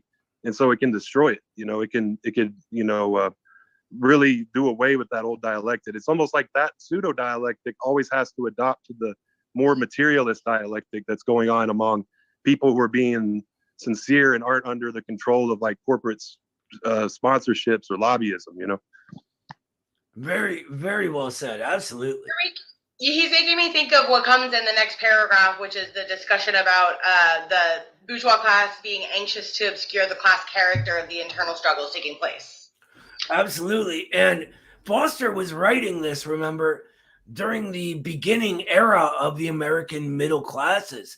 He was an American communist, right? And he led our party for quite some time. Actually, he did some very heroic things that we can maybe discuss after class. But this is what he's referring to, right? The attempt to paper over the contradictions rather than our job, which is to disclose those contradictions and develop them into what we'll learn about later, the negation and negation of the negation. But yeah, very well said. All right, I'm going to read the next part. I just feel like reading. So before Marx's time, many bourgeois historians and political economists, including James Madison in the U.S., and actually a lot of the Sons of Liberty, had gained some inkling of the class struggle. But it was Marx and Engels who made the whole vital matter crystal clear. In a letter to Wedemeyer, Marx said on this question, and now as to myself, no credit is due me, for discovering the existence of classes in modern society, nor yet the struggle between them. Long before me, bourgeois historians had described the historical development of this class struggle, and bourgeois economists the economic anatomy of the classes. What I did that was new was to prove, one, that the existence of classes is only bound up with particular historic phases in the development of production. I think it's funny he says A next rather than two, but A, that the class struggle necessarily leads to the dictatorship of the proletariat, and back to three, that this dictatorship itself only constitutes the transition to the abolition of all classes into a classless society, which is a very modest summary indeed of Marx's contributions on this central question. So what is he saying here, right? He's saying that it's all about that motion, right? Different forms of essential phenomenon occurring in particular situations on higher and higher stages of development, right? That's what he's going over. Now we'll get to the unique character that is the creation of the proletariat and why the proletariat, its class interests represent the interests of all of humanity in a bit. Well, actually, I think next. But yeah, just to let you know, anyone who doesn't know about what the dictatorship of the proletariat is either, basically the Marxist view is that all class society is the dictatorship of one class over another, right? The oppressed and oppressor. So the dictatorship of finance capital that we're in now sees a sort of democracy form within their class, but it is dictatorial to our class. We have no power within this system until we organize ourselves and take it, creating our own system, right? But yeah, go on with number 5, whoever wants to read.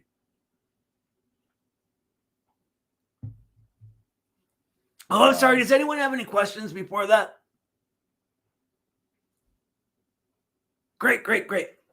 Go on with 5. I can read it. The revolutionary role of the working class in his analysis of the class struggle, Marx, as one of his greatest achievements, developed the revolutionary role of the proletariat. In the Communist Manifesto, he said, of all the classes that stand face to face with the bourgeoisie today, proletariat alone is a really revolutionary class. The other classes decay and finally disappear in the face of modern industry. The proletariat is its special and essential product. All right, let's stop real quick. Remember earlier we were talking about the peasantry being proletarianized? This is what he's referring to, right? The proletariat, however, comes into being specifically because of the forces of production in capitalist society, in bourgeois society. The bourgeoisie, as a class, must create the proletariat. You need a mass of people to work on all of this new, more advanced means of production, right? Go on, Jay. The lower middle class, the small manufacturer, the shopkeeper, the artisan, the peasant, all these fight against the bourgeoisie to save themselves from extinction as fractions of the middle class. They are therefore not revolutionary, but conservative. Nay, more, they are reactionary. Marx was here dealing with the period of competitive capitalism. In the period of imperialism, however, the era of the general crisis of capitalism, the proletariat is able to mobilize the poorer peasantry and other petty bourgeoisie elements behind its leadership. To theorize the worker-peasant alliance was one of the greatest achievements of Lenin. All right, let's go over this because it's very important to understand, because it is one of the reasons we call this Marxism-Leninism, right? Imperialism comes around and it basically gives us two questions: the national question of every country and the international question, right? So that's one. And then the other is these peasants that were being proletarianized. As I was just saying, find alliance with the proletariat, and this is actually an extension of Marx, because the proletariat represents the interests of all of humanity, right? It is these class interests that can rally everyone to its side. And even in our era, the proletariat, properly organized, can rally the reproletariat to its side, just as the Russian proletariat organized and rallied their lower middle classes, right? We do the same with ours.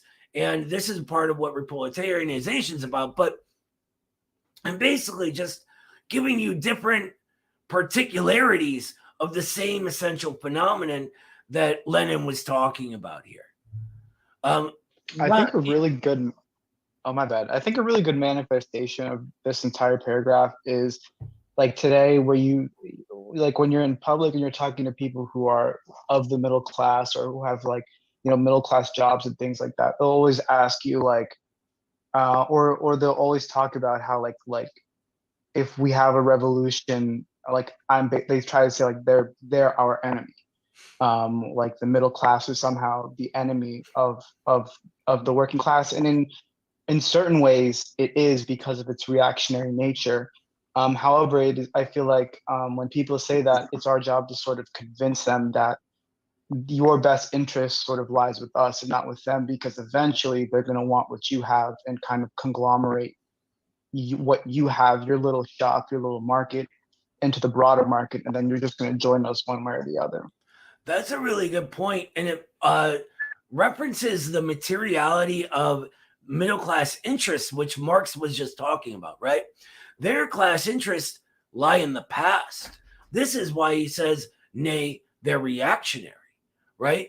So seeking to preserve the current order, that happens within our middle classes right now. And Lenin comes along and sort of explains how middle classes in different sections depending on their like the higher or lower end, they waffle back and forth.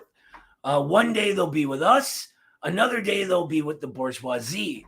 And so this is one of the reasons the proletariat must lead, right? With ours, think about sort of the PMC types who join leftist organizations, do whatever, but they insist on their social atmosphere, driving regular working class people away, right? Doing the work of the bourgeoisie, even when they believe they're being revolutionary. This is their class interest coming out despite anything they may say, which lies with the bourgeoisie, right? It lies in preservation of the current order. That's getting into the weeds a little bit, but just to give you an example of how it happens in our day right now. Here's the question, though. Doesn't this also mean, from what you describe as reproletarianization, that they will, through that process, they really will have no choice but to side with us? Because, and a lot of people say this, is that that there is no more middle class. And we see how capitalism pushes away middle class because they made concessions back then, especially like during the Industrial Revolution and into the they did it during the Great Depression, where they had to give concessions in order to have a middle class so that they won't be destroyed. And so now, from what it seems like to me, is that the bourgeoisie is clawing back all the gains that the middle class has had. And so they're saying, you know what? No, you guys had that for about a good 75 years. We don't want you guys to have that anymore. We're taking it all back. And so now the middle class is going, wait a minute. They're taking back the stuff that we had, like the suburbs and a nice car and a house. And so now they're realizing, oh, we're actually really are part of the proletariat. That's what it feels like. Absolutely. And remember earlier when we mentioned every revolution in history has been when a previously middle class loses that status, loses that stability, loses that stable way of life. And that's precisely what's happening. My paper on the reproletarianization process, the subtitle is The Life and Death of the American Middle Classes, right? So it describes their arising and then their fall. And that's precisely what's happening now. The process of financial capitalism has forced this on them. The class interests of finance capital stand in direct contradiction with the reproletariat as well as the proletariat. So it's this new thing coming into being, and it's nothing but opportunity for us, just like in Lenin's day, organizing what he called the democratic petty bourgeoisie, which, by the way, he also criticized, don't get me wrong. We can organize with the reproletariat. We're going to get way off into the weeds, but yes, absolutely, Jay. Well said. Let's go on to the next bit of this, though.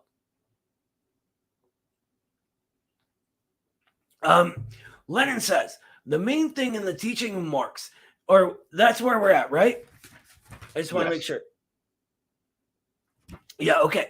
Lenin says, the main thing in the teaching of Marx is the elucidation of the worldwide historical role of the proletariat as the builder of a socialist society. We've said this a few times, right? This firm Marxian insistence upon the leadership of the proletariat is fundamental to revolutionary working class policy. Marx's clarity on this has successfully countered persistent attempts of various schools of opportunists to see in the bourgeoisie, the peasantry, or the city petty bourgeoisie the constructive class that the masses of workers should follow. Cough, cough, PMCs. The leading role of the working class was the key to winning of the future great revolutions in Russia, China, and Eastern Europe. Continuing on real quick. Already in the Communist Manifesto, Marx also began to outline the special type of thinking, fighting, disciplined party necessary for the working class to win finally over the capitalist class. The communists, he says, are on the one hand, practically the most advanced and resolute section of the working class parties in every country. That section which pushes forward all others. On the other hand, theoretically, they have over the great mass of the proletariat the advantage of clearly understanding the line of march, the conditions, and the ultimate general results of the proletarian movement, which means the creation of this revolutionary party. And I understand this can make it almost seem as if it's looking down on the proletariat as not as advanced. But what it is instead saying is this party, when it becomes the revolutionary party of the working class, has already won its support. And so it can focus on the scientific understanding that creates a political line, that creates the revolutionary way forward, or what Foster always called the line of march. Are there any questions about this? Something like an example of how this played out is to see, if you study the reaction of communism, especially in the States, billions of dollars had to get poured into Red Scare, anti-commie advertisements. Like if you watch those documentaries and cartoons that they had, I mean, all that costs a lot of money. You have to have writers, editors, animators, all these different things. They had huge apparatuses that devoted to just that one thing. So you could see in that one part of the quote, that section which pushes forward all others. I mean, you had McCarthyism, so it went all the way into the federal government. As we know, the ruling class wouldn't accept such a movement, but that's just, further evidence that this type of movement will spawn such a large reaction. So it's also pretty scary to see what that reaction will look like for our upcoming, revolution. We see like in Florida already, where we're no longer welcome, as if we didn't already know. But it starts out with stuff like that, with just saying things, and then. But anyways, that's just some evidence. It's also very important to remember there are overt forms of this and covert ones, where rather than say communists are all evil, what they do is they take our language, they take the word communist, Marxist, socialist, and give us just bourgeois ideology, just liberalism, but using the word communism so that any radical momentum is then recuperated by the ruling class. Think of our buddy Vish that Eddie just annihilated in a debate, right? He is a perfect example of that, funneling people into this sort of phony left that actually is incredibly reactionary, the way Marx just described, right? That's important to remember as well. Are there any other questions on this or comments? Yeah, I just wanted to speak really quickly on the conscripting Marxist language and applying it to non-revolutionary or just non-Marxist ideas. I skimmed through some conservative books that were talking on Marxism, and they were trying to conflate both wokeism as Marxism, critical race theory as Marxism, and as well as the Democrat Party and Biden as Marxists. And these are large books written by really well-respected conservative writers. And in the first chapter, they're like, yes, Biden's a Marxist. Everyone who's in, the schools and universities are Marxists, and the word just loses all meaning. Yeah, no, I'm talking about American Marxists by Mark Levin. That's the book. Specifically that one. I thought you were. That's amazing. Yeah. It's atrocious. It's so wild because all you have to do is open something like this and you go, oh, they are clearly lying to me, right? It couldn't be any further from the truth.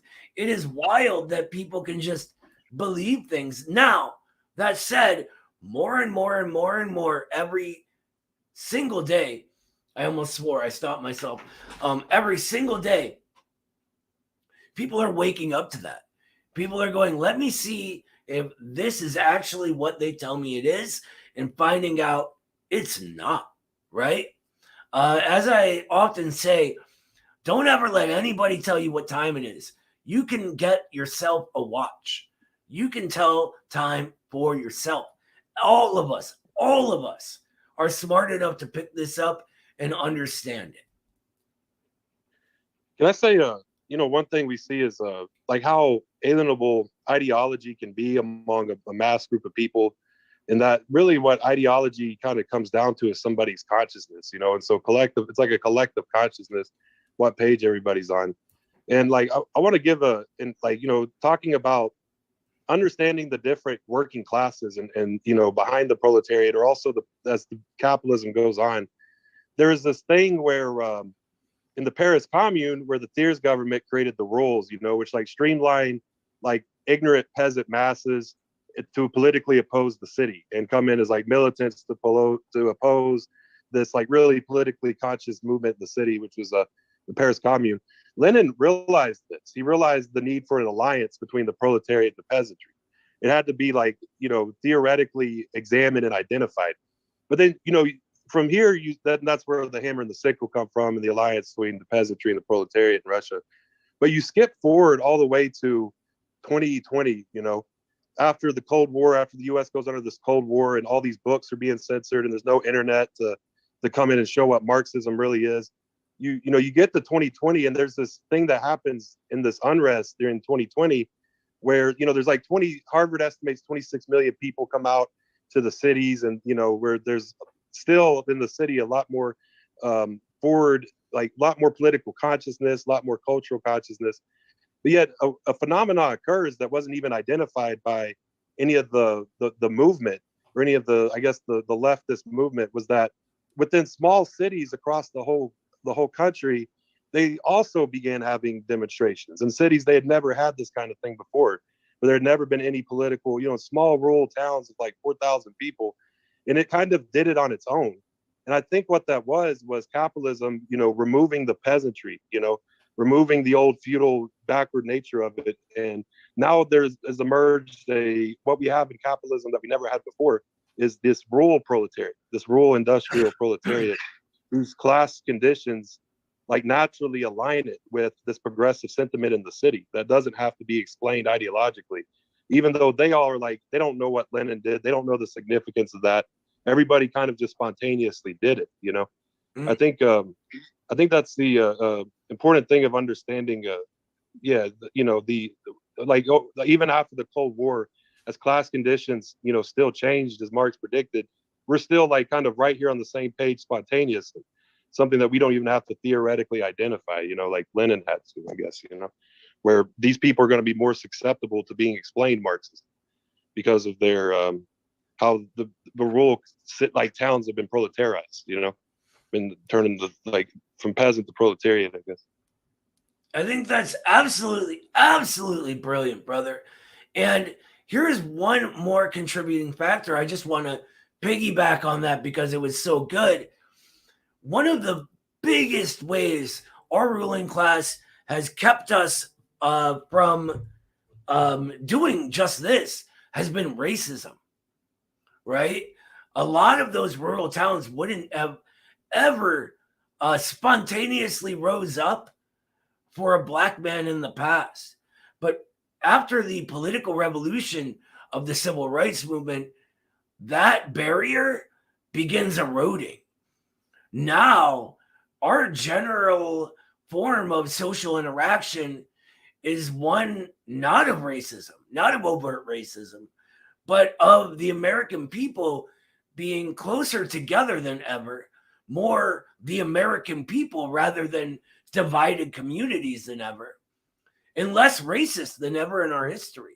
And I think that's a large contributing factor that in the past held all of these people back and now is no longer there.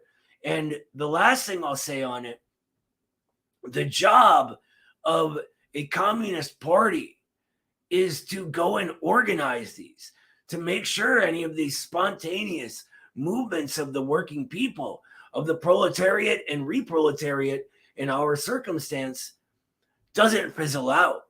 to push it all in a revolutionary direction, to make sure we're networked and connected and focused on a real concrete goal. But that's getting a bit ahead of ourselves. We have a couple more sections to go. I just wanted to say that was awesome. Let's continue on with section 6 now, which is surplus value. Who wants to read? Go for it, brother. All right, section 6, surplus value.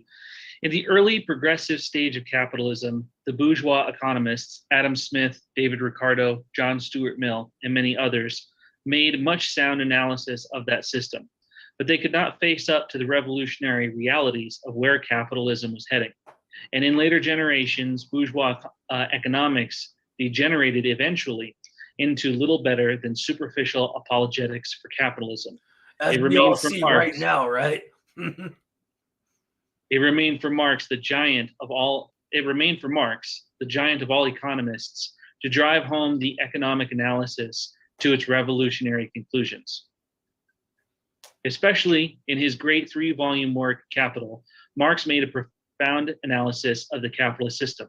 Among his innumerable basic contributions, he explained the hitherto unsolved questions of the primitive accumulation of capital, the cause of cyclical crises, the concentration of capital, and the many aspects of capitalism hitherto unprobed or obscured by bourgeois economists. But his supreme contribution in the economic sphere was to describe the production of surplus value by the workers and its appropriation by the capitalists. This laid bare the whole process of capitalist exploitation and exposed the economic causes leading to the proletarian revolution. Since then, countless bourgeois economists have tried in vain to refute his historic discovery. Mirroring, I'm not sure what that word is.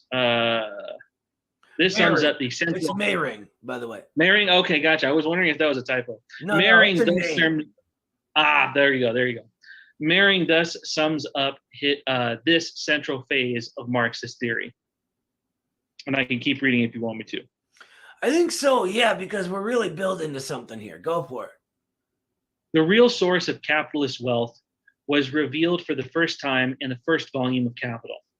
Marx showed for the first time how profit originated and how it flowed into the pockets of the capitalists. He did so on the basis of 2 decisive economic facts. First, that the mass of the workers consists of proletarians who are compelled to sell their labor power as a commodity in order to exist. And secondly, that this commodity, labor power, possesses such a high degree of productivity in our own day that it is able to produce in a certain time, a much greater product than is necessary for its own maintenance in that time.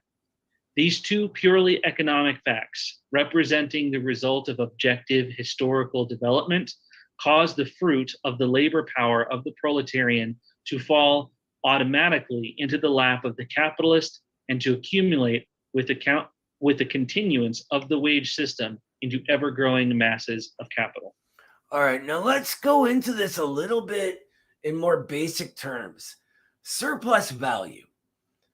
When these industrial capitalists are creating a commodity, right?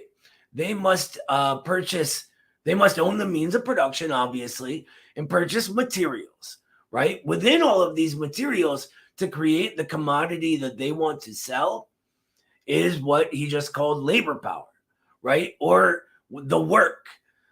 Now, he pays a sum total for all of this, right?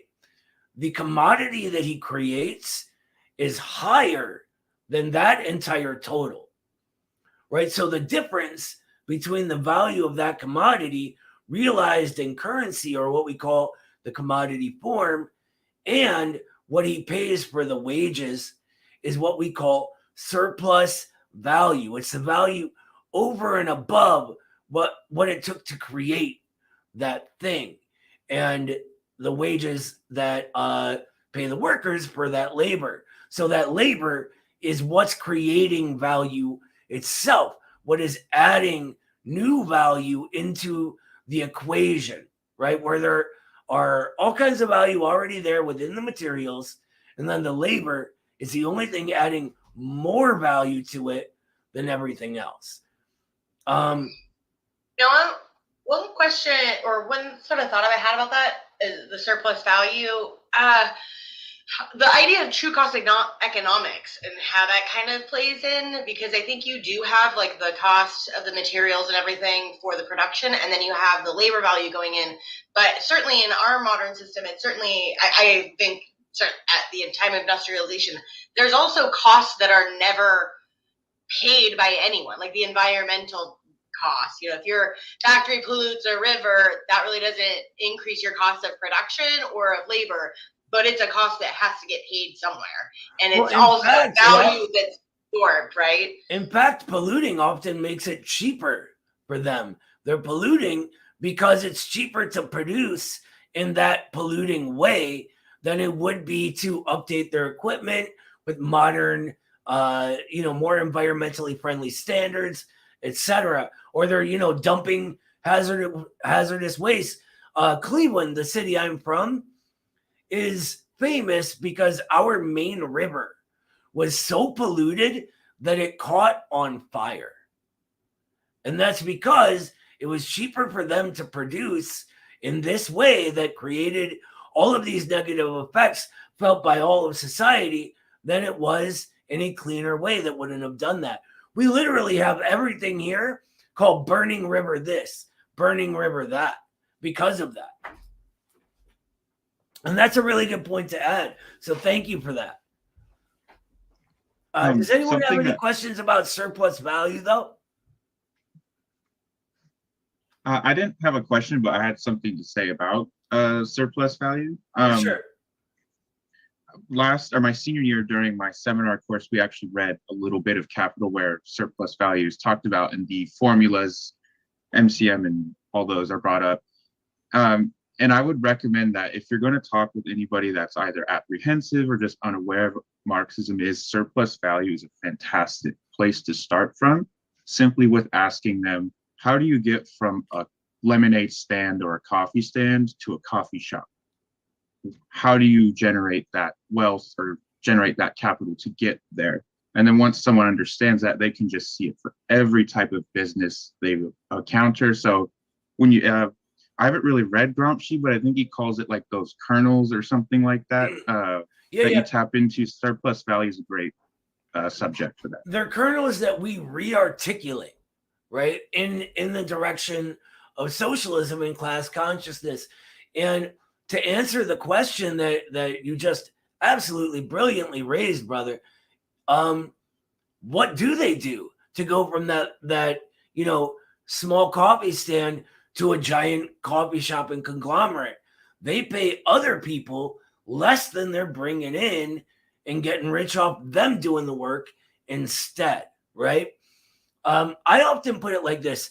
Every cash register I ever go to, and anyone who's familiar with the live streams that I'll sometimes come in on knows this story. Every cash register I ever go to, I have the same interaction. They go, "Hey, how you doing?" And I go, "I am tired as hell. How about you?" And they go, "Yep, me too, man, me too." And I go, "Well, that's what happens when they got us spending 8 hours a day making other people rich." And that's that re-articulation of these kernels of thought that you were just talking about. So yeah. And are there any questions? Anyone who feels like they're not 100% on what surplus value is? Oh, sorry, and then getting to it, to tag on what Noah said, another example of that is I commute a lot in the community and I'm parked next to delivery truck drivers for FedEx, UPS, mostly Amazon now. And you'll see them sweat. And then so I'll be parked at the light and I said, "Do you have an AC in there?" And they're like, "No, we don't have them." And I ask them, why is it that you don't have an AC? I have one in my car. And then they'll start thinking, oh, it's a cost-cutting measure. Well, why do they need to cut costs? They already make so much money. And then the questions just go from there. So it could be as simple as, why are you so sweaty, bro? It really could start anywhere. So just moving on from that. Absolutely, brother. Well said. Yeah. So everybody thinks they're confident on surplus value, or? I would like to add. Oh, go ahead. You cut out on us. Are you still there? Yeah, I'm still here. Oh, no, not you, Jay. Somebody else was saying something. Oh. Sorry. I wanted to add something. Yeah, absolutely. Go for it. I think it's also important to add that you can't have surplus value without work of the workers. Even if you have a monopoly which is automatized, it will fall eventually because it needs some kind of innovation, and these innovations are made again by making new thoughts and then producing these things, and then you have these, I don't know, engineers or computer scientists and so on, like for artificial intelligence, for example. So you can't never get any kind of surplus value without exploiting people from their work. So I think this very necessary to say, because the working people could also think or could be distracted by saying, yo, okay, these people also make these innovations and automatize their farms, or I don't know, and so on. Yeah, that's a really, really important thing to have to add. Thank you for that. I also think it's important to point out that the capitalists aren't really the ones innovating. Think of Elon Musk. Did he design a single SpaceX rocket? Nope. He takes credit for it, though. He acts as if he's some brilliant guy, when really his only talent has been having a rich dad. That's it. And then using his dad's money to invest in PayPal when it was young or whatever. But yeah, let's move on then to number 7, which is the role of the state. Who wants to kick us off reading number 7? I'll go. Go for it. The role of the state. One of the most basic elements of Marxism is Marx's analysis of the state as the instrument of force by which the bourgeoisie enforces the submission of the workers to its domination. The Communist Manifesto says, "The executive of the modern state is but a committee for managing the common affairs of the whole bourgeoisie." Give me 1 second. I'm going to interrupt you there. Think about that in relation to our, or wherever you are, parliamentary or electoral system. What they do is work out amongst themselves the affairs of the bourgeoisie. Every program that is massively popular with us, they don't care about. They could not care less about. Or at the other option is they absolutely hate it and combat it on every level. Think about universal health care, which even Bernie's Medicare for All is a compromise away from, right? That still gives all our money to private insurance companies. They can't even do that because their electoral system is a committee for working out their affairs between themselves. Go ahead. I'm sorry to interrupt. Go ahead. No problem. Marx slashed into those muddleheads and opportunists who held that the capitalist state was an institution standing apart from and above all economic classes, concerning itself with the welfare of all the people. Marx and Engels. I'm so sorry. Let me interrupt real quick. Now, the people talk about the welfare state, social democracy, etc. You'll notice that all of these things are only put in place when the proletariat or the working masses have organized and forced them, right? The 8-hour day in the US, for example, was forced into place by a militant communist party, labor struggle, trade unions, and even the IWW, which was sort of a collection of like non-specific utopian socialists, right? All of these work together and force that into being. The end of child labor, same deal. Creation of social security, all of these things, not to mention the existence of the Soviet Union, right? All of these were what forced these in the US. Never, ever have the bourgeoisie just given us things because they're magnanimous or seek to buy us off or anything of the sort. That isn't how the system operates. So, yeah, continue on. Can I say something real quick? Sure, go ahead. Yeah, I was just going to say real quick that last bit you were saying about the existence of the Soviet Union. I think that's one of the echoing effects of the Bolshevik Revolution was the fact that Europe no longer could truly oppress and subjugate the European and the general proletariat, because now they had something to look at and say, like, we could literally be doing this. So they had to give them the welfare state to sort of like tell them, look, just bear with us for a few more decades until we get to another inter-imperialist war. It's also important to point out that that was only possible by the massive accumulation accomplished with the consolidation of the cartels and syndicates and trusts or finance capital, right? So imperialism itself lays the economic possibility for this. And then class struggle, both national in each country and international, the existence of the Soviet Union that you just talked about, that forces it after that possibility. But yeah, that good thing to add. Thank you. But keep going on. Marx and Engels trace the history of the state, showing that with the rise of economic classes, the state ever served the interest of the ruling classes. Engels, especially in his The Origin of the Family, Private Property in the State, and in his Anti-Düring, demonstrated that the victorious proletariat will ultimately do away with the state and relegate it into the Museum of Antiquities. All right, now this takes a little explaining, because our first thought is to go, oh, we're going to, just have a revolution and then toss the state away like we're anarchists, right? But that isn't it. What Marxism does instead is proves that, like everything else, the state goes from a lower stage to a higher.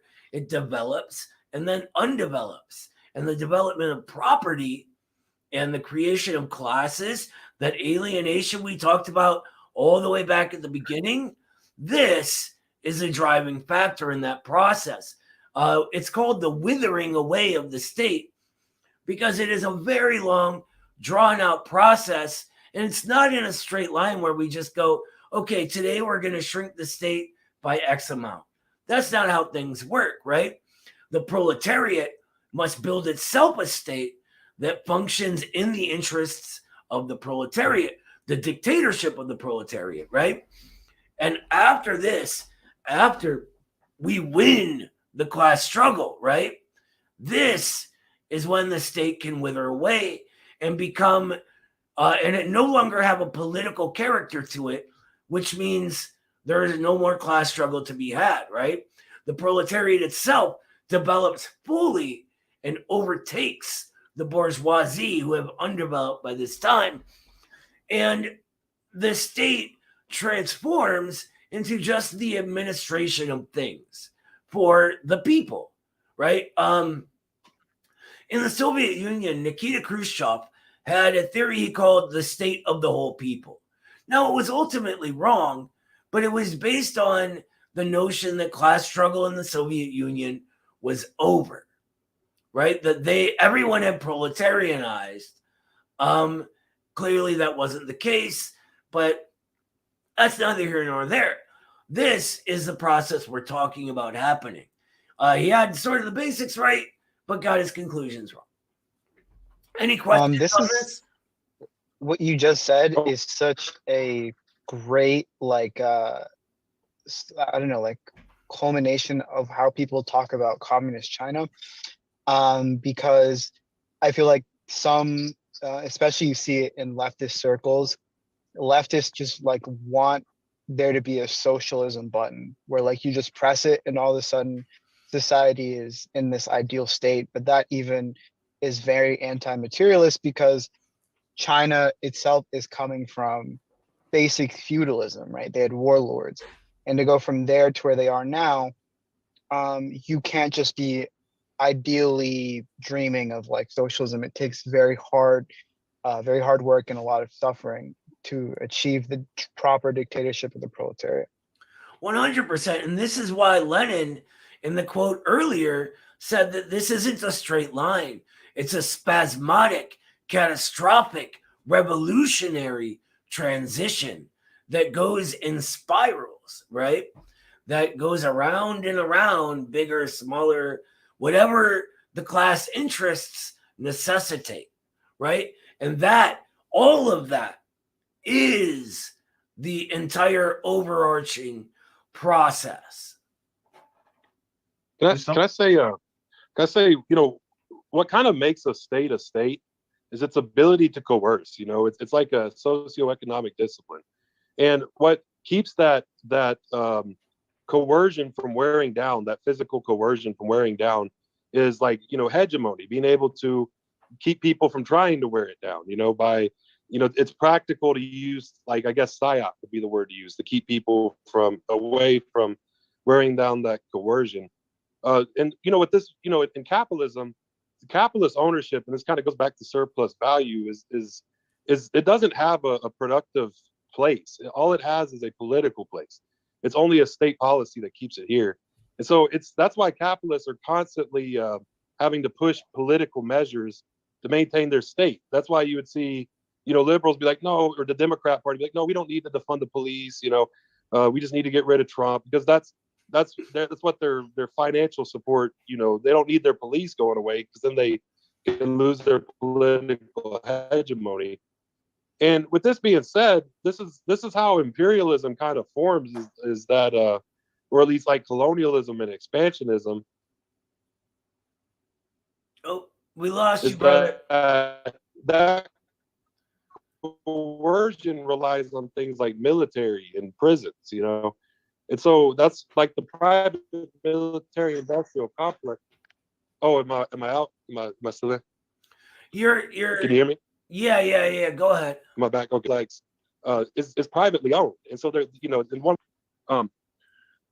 so to be at the you know, if their whole capitalist mode of production is to constantly create wars so that they can send out, you know, their so that they can, you know, regain profit. They do that with lobbying the state out, and that's what surplus value goes to.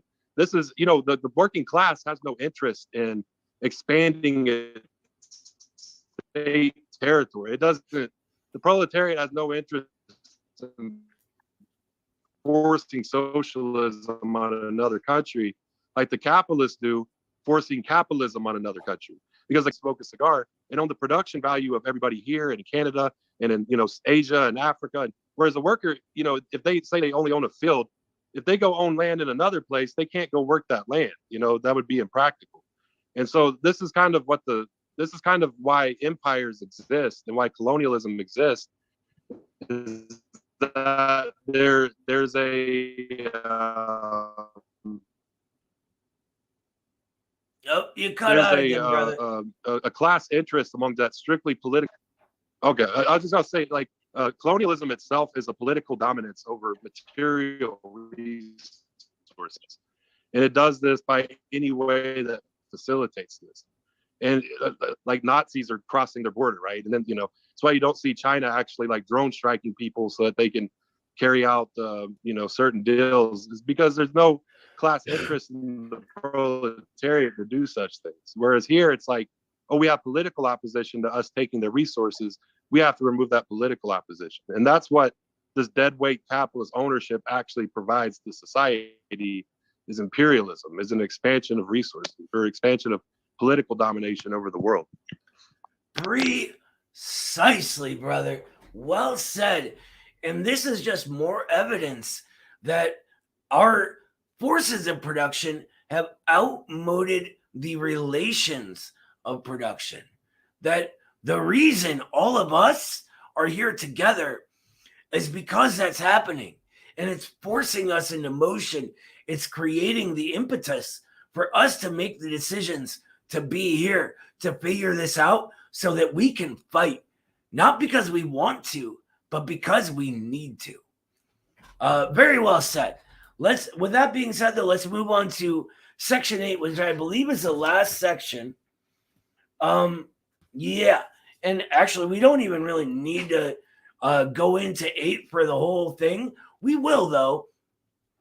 Everything, all of the sort of theoretical work is in the first 7. Part 8 is sort of a bonus, really. It's a great bonus, but just that being said, does anyone have any questions before we move on to that on the role of the state, though? Well, I observed something, and it just reminded me of something in section 7. What he says, the Communist Manifesto says the executive of the modern state is but a committee for managing the common affairs of the whole bourgeoisie.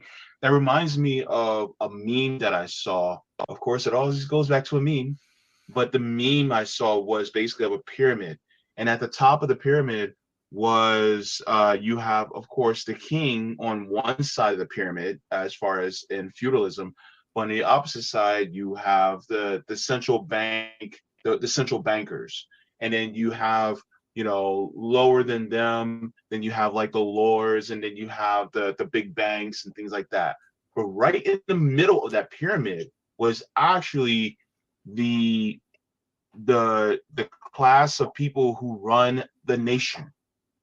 And they are basically the middle managers of the nation that oversee the system that benefits the bourgeoisie. And so as I look at it, whenever I look at somebody that's running for president of the country, they're actually competing to be the middle managers in order to benefit the ruling class. And so this is why I'm now looking at the political system, and I'm like, what value is it in electoral politics in the first place? Like, is there any type of value in it at all? Beyond, outside of a socialist revolution. That's what it just comes to mind when I thought that. Yeah, that's really well said, brother. It's I like the meme, and by the way, memes can be great agitation, right? But it really puts into light the fact that the state serves a particular class's interest, and that you're right, they are sort of the middle managers of capital. It is capital giving them their marching orders, and then they sort of work it out. It's the donors and the lobbyists and the corporations that even write our legislation. Like, let's be very real about that. Can I say? They used to call this like there's part of it that's like the intelligentsia, and the sort of who Lenin funnily said that they believe they are the brains of the nation when actually they are its flatulence, right? So basically calling them windbags of another kind, right? But yeah, I thought I heard someone wanted to say something. Yeah, I was going to say something to consider that I've considered since the U.S. began dumping $100 billion of worth of weapons into Ukraine. What they're doing is they're getting rid of all their old design of weaponry that was more designed for like guerrilla armies in the Middle East, and now they know they're going to just get destroyed in Russia, right? Because Russia's got a more superior military system. One action I saw that was crucial, and what I began doing was taking agitational pieces that explain dictatorship of the proletariat, explain the political character of the worker struggle, in terms that the average American could understand. And I particularly went to places where there was a large private military industrial complex, like factory of some sort, like either a bomb manufacturing plant or a HIMAR plant. And I set them on cars there at night, right? And the reason I did that was so that, because at the end of the day, if they want to refill that no matter how well they design them, no matter how well, if they want to keep doing war's about mobilization. It's about action and getting it done. And they completely rely on their proletariat to do that in these factories. They completely rely on, even if it's their engineers. Oh, you're muted. You're muted, brother. Sorry. I was just gonna say they completely rely on their workers to mobilize their productivity. And by doing this, I was the aim, you know, and that's something maybe somebody can do to slow down the process of the corporations refilling their military coercion and redesigning their new military coercion, is systemically reaching the consciousness of the proletariat in the private military industrial complex. If you know places where there's like Lockheed Martin plants, you know, Raytheon, you know, just U.S. munition commands, factories, any places like that, you could reach their consciousness and explain, you know, the real power of their work. Because while you see these Lockheed Martin sponsored think tanks going around saying like, oh, we need to take on this moral crusade against China and Russia, the people in these factories are going, if this war starts, we're going to get bombed. Like we're going to be the first to get killed. You know, they're all fully aware of that. They're fully aware of their value. They realize that they can't go commit these imperialist crimes without their work. So that's if you want to slow down the coercion of the capitalists, that could be a good place to start if you're near there, by systemically explaining, you know, the dictatorship of the proletariat to even other people in that community, because they will interact with the people in those factories. Usually those factories make up a large part of the economy and the workforce there, wherever they're at. Yeah, they can keep them from refilling quickly. They make up most of the USA's remaining productive capital, which that's a little bit beyond where we're at in this class, but that's a really important thing. I see someone over there has their hand up. I'm on the streaming window at the moment, so I can't read it. I have terrible eyesight. Oh, it's me. I can put my hand down now. Yeah, I've worked with Marx Assault over the last year on that campaign with the info on the cards and stuff, and it's been very productive. I had an idea, and I don't know if I should put a pin in this until after the class and ask you, but it was surrounding the idea of how to get essentially a mass line, a survey for unions to be able to know where you're at in your area. And I don't know if you want me to go after class and talk about that or to do it now. Yeah, let's maybe wait till we're done with this. I think that's a really important thing, though. The Midwestern Marx Institute, hopefully we're trying to in the future develop ways of creating polling and getting focus group data and things like that to really feel the pulse of the working people in this country, because you need that in the US, and doing that through the internet, through our new technology, is massive. But right now, let's go into part 8, which is the class struggle strategy and tactics of the working class. Does anyone want to read while I go out? By the way, guys, thank you for putting up with me moving in and out. I have like sort of a family emergency happening at the same time as this going on tonight, so I need to keep taking care of stuff. But I really appreciate your patience with me. Thank you. I just want to say that. Thank you. I can read for you. Awesome. Take it away, brother. And thank you, Noah. Thanks for dealing with all the stuff and teaching us too. I am happy to. Thank you. Awesome. All right. Everyone ready? Cool. All right. Section 8, the class struggle strategy and tactics of the working class. Marx and Engels not only worked out the general principles, but also the fighting methods of the proletariat. In their various books, and especially in their voluminous correspondence, are to be found the basic answers to most of the scores of complex questions of strategies and tactics, which, for the past century, have been serious problems for the developing labor movement. Most of labor's later weaknesses on these questions have been due to failure or refusal to learn the lessons of Marx's writings. Inasmuch as we shall see, in passing, how the three successive international organizations of the working class have dealt with various of these questions, here we can do hardly more than to list a few of them. I'll just do the next page. Marx and Engels realized very clearly that the working class, fighting against ruling classes that would use every form of violence to retain their class power, would have to be prepared themselves to meet force with force. Marx said, quote, "Force is the midwife of every society pregnant with a new one." I love it, so I'm gonna just read it again. Marx said, "Force is the midwife of every society pregnant with a new one." Only in Great Britain and the United States did he, under the circumstances of that time, which, as Lenin later showed, was before the rise of imperialism, consider bourgeois democracy advanced enough to raise the possibility of a peaceful transition by the workers to socialism. All right, stop right there. I'm coming back in. Oh, there's a ghost. Yeah. Sorry about that. I'm back. I want to point out here. Oh, you cut out, Noah.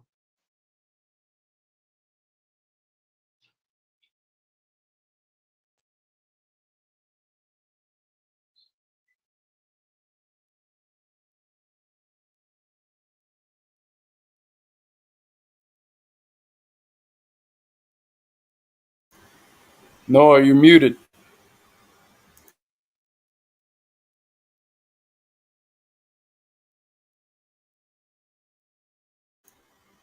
You're still muted.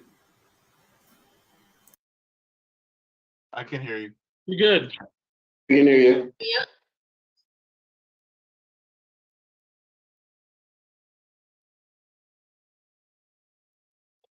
Yes.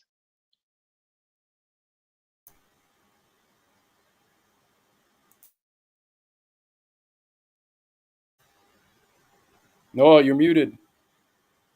For the stream, you're muted.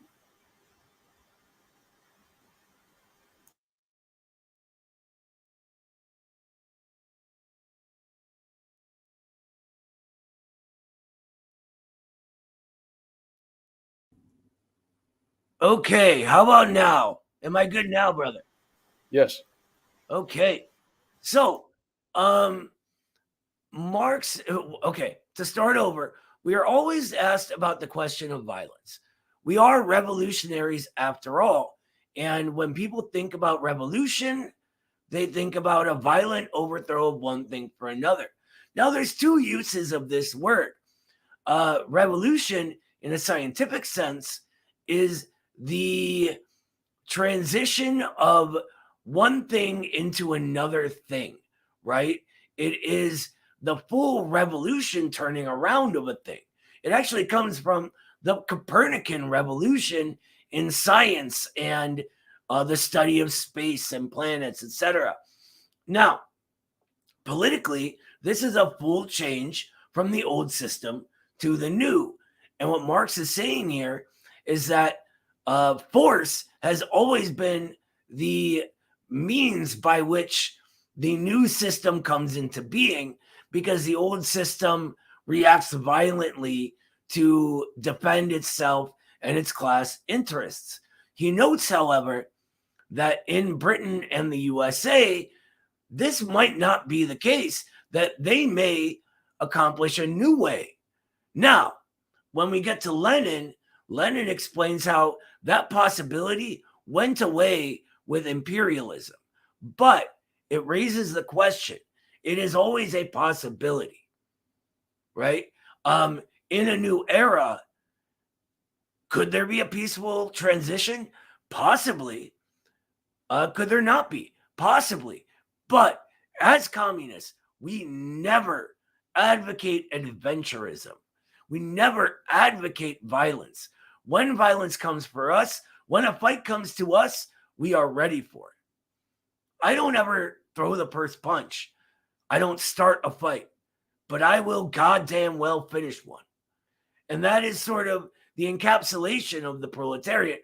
That's basically me embodying the ideology of our class, right? So I just wanted to be clear on violence. That's a very touchy issue sometimes, and a lot of times it's hard to know how to talk to people about it. But if we use sort of our common sense that violence is really ethically weird to a lot of people, but when we think about it in a defensive sense, it is always okay, and that's how generally communists have acted. The Bolsheviks didn't go in and start murdering people. They defended themselves as the reactionaries, the czarists, etc., began fighting to hold on to power after they had outlived that. It's a whole thing. We can go over history at some point, and we're going to have history classes eventually. But just to give you guys a round view of the subject. I have a quick question. Does anyone have any questions about it, or do you want to kind of keep going? Yeah, I have a quick question. In terms of when you were talking about violence, all right, let's keep going then. Keep reading. Go for it. Looks like we had someone speaking, but I don't know. Noah, can you hear us? Oh, you're muted, I think. Oh, can you guys hear me? They can hear you. Okay. We just can't hear him. Okay, does Matt, someone can else you hear want to me? read that? Matt, can you hear me? Kyle? Go for it. Yeah, sir. I can hear you. Okay. So Noah, it looks like the issues on your end, but my friend.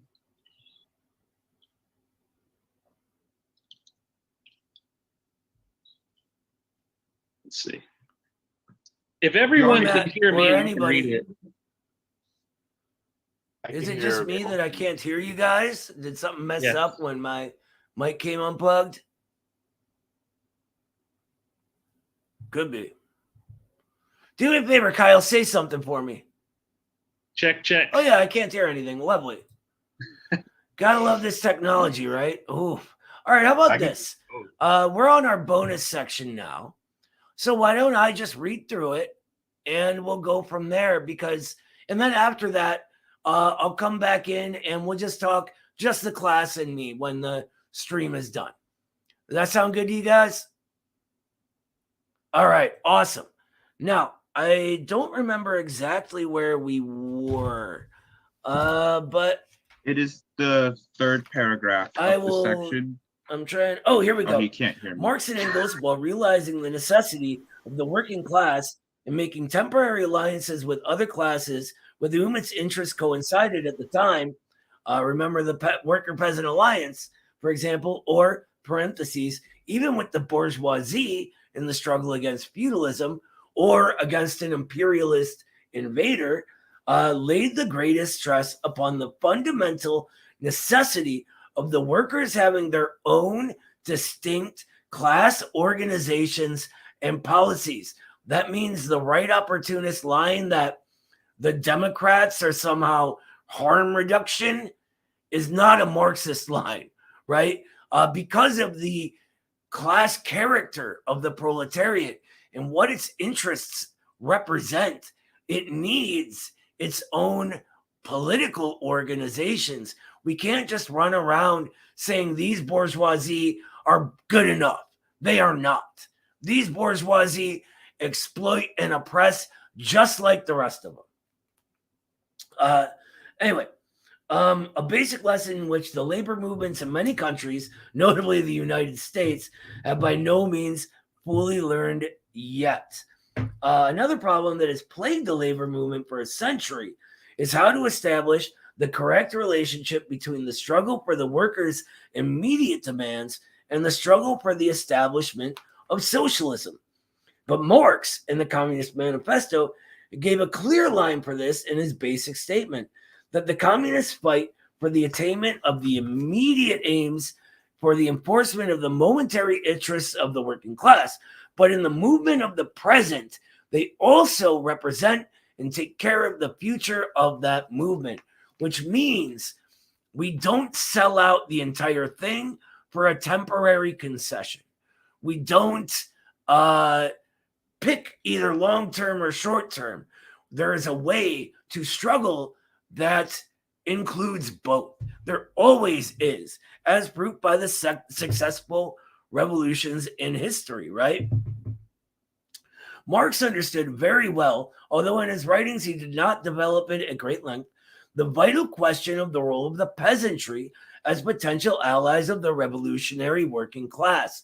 And this is important to hear, because a lot of people believe this sort of narrative that Marx got this wrong somehow, that he didn't understand the revolutionary possibility of the peasantry, but that's not the case, right? It often goes sort of, oh, Marx believed revolution would break out first in the most developed countries rather than the third world. But he actually speaks of these less developed countries in the peasantry, and he's Foster's about to mention an instance of this now, saying, illustrating his understanding in this matter, Marx, referring to the revolution of 1848, that he took part in, by the way, said the whole thing in Germany will depend on the possibility of covering the rear of the proletarian revolution by some second edition of the Peasant War. One of the basic causes for the eventual failure of the Second International was precisely its inability to grasp this elementary proposition, the basis of which was worked out by Marx. Now, it got published after Foster had died, but letters came out where Marx was in correspondence with Russian revolutionaries talking about the revolutionary potential of the Russian peasantry because of the social consciousness it develops within its peasant communes. And that's really important to this too. Marx and Engels also worked out many other basic questions of strategy and tactics. They evaluated the roles in the class struggle of the trade unions and of the cooperative movement. They established a proletarian policy towards war and established the role of the general strike in the fight against militarism. And if you want some extra reading on this that is absolutely brilliant and innovative, W.E.B. Du Bois, the father of American Marxism, has a section in his sort of magnum opus called Black Reconstruction in America, called The General Strike, where he explains the entire uprising of the slaves that became the freed men as a general strike, and explains why that's what it was. Absolutely brilliant. There's a reason we call him the father of American Marxism after all. They worked out the elements of proletarian policy in the national question as it then presented itself to the European labor movement. They demonstrated the international character of the workers' struggle for emancipation, the greatest of all labor watchwords being that of working men of all countries unite, the closing words of the Communist Manifesto, to which we would amend it, workers of all countries unite now, because remember, this was back in the day when women were oppressed out of the working classes, where they were kept away from labor. And we have had a lot of forward progress in this particular form of class struggle, the women's struggle. And remembering that is absolutely essential. I don't care what anyone says. The two great communist pioneers, Marx and Engels, also swept aside all the existing uncertainty and utopian speculation about socialism and placed the question upon a scientific basis. They uncovered the economic workings of the capitalist system that was exploiting the toiling masses, that was organizing the working class, and that was making the advent of socialism inevitable. They demonstrated that the workers were the historical, quote, grave diggers of capitalism, that only the proletariat could lead the respective peoples to socialism, without attempting, as the utopians did, to trace out every detail of the future society. Marx and Engels showed that it would be the dictatorship of the proletariat, and that socialism, with its motto of each according to his ability, to each according to his work, which was actually a Soviet slogan, would be the introductory phase of a still higher social structure, communism, with the principle from each according to his ability to each according to his needs. This basic Marxist analysis has been completely sustained by the 1/3 of the human race, now definitely on the march to socialism and communism. And now, I need to make a few clarifications here. One of our big sort of drawbacks in the US has been a lack of the advancement of our own particularity, our own theory, just as the Soviets have done, the Chinese have done, the Cubans have done, et cetera, et cetera. We never did this. Part of the American social consciousness is a sort of pragmatism that's based in how the country sort of formed and what created the original class struggles. And this sort of had us end up sort of following the Soviets around. They were a very pragmatic choice, right? They led the world revolution. And so Foster here is falling a little bit into a mistake of dogmatism and a lack of dialectical thinking.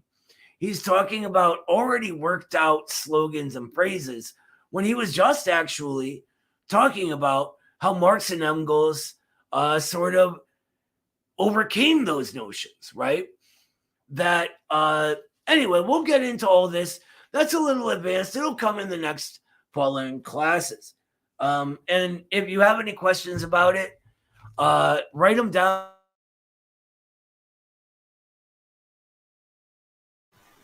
No, I think your mic disconnected again.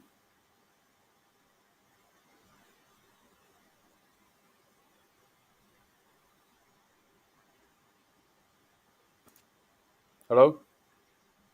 Can everyone hear me? Yeah, I can hear you, Kyle. Cool. Isn't Noah doing a great job? Yeah. This guy's the man. He really knows his stuff, and he's been teaching me this stuff Noah, for we can hear probably you. the past year. And my understanding of Marxism went from like way down here and just shot up because of him. So For sure.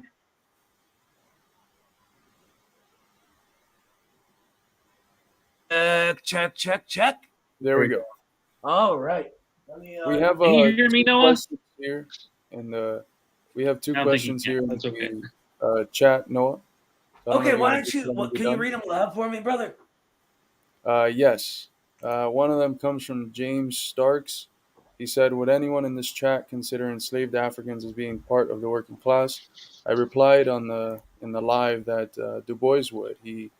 One of the major contributions in Black Reconstruction is this epistemological break that occurs in thinking about the enslaved Black as a Black proletariat or enslaved worker, which of course lays the ground for the commonality of interest between the wage slave and the chattel slave. Do you have anything to add to Stark's question?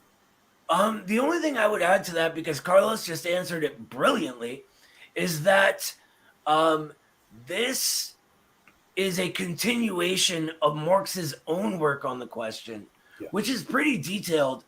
And again, why we call Du Bois the father of American Marxism. It's he that works this question out, which was central to everything that creates the US and actually all of finance, capital, and imperialism rested upon the enslavement of Africans and sort of fueled the British Empire's textile mills. That's all I would add. Indeed. It was called the Cotton Kingdom for a reason, and in the attempt to make it the Cotton Empire, the Civil War emerges. Shaya Batshivi asked, question on the topic of the state. Foster was originally an anarchist when he was in the labor movement. What made him flip to Marxism-Leninism and change his view of the state to a Marxist one? That's a really, really good question.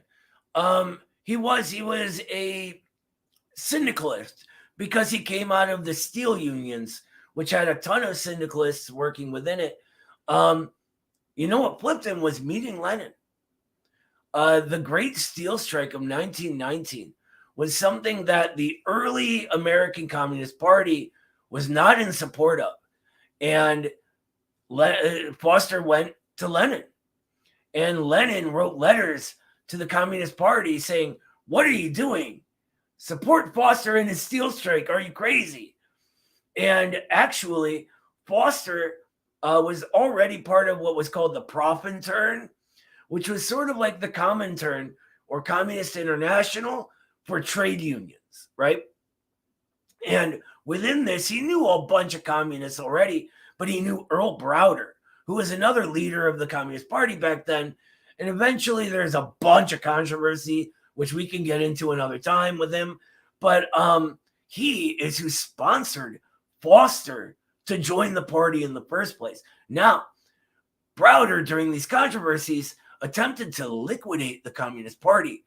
Foster came out of retirement in order to fight that and ended up winning and saving the Communist Party, which just goes to show you, as dark as it can get with liquidationists, right opportunists, liberal ideology, etc., if we stay principled and true to Marxism, we can overcome all of that. The truth is on our side, and keeping ourselves sort of upright and dignified the way Foster did helps see us through that kind of thing. Those were great questions, and thank you for that, Carlos. I'm going to continue reading and finish it out, and then I'll be back, class. So you guys stick around. Lost my place. Okay. Together, Marx and Engels laid the theoretical and practical foundations of the modern movement for socialism.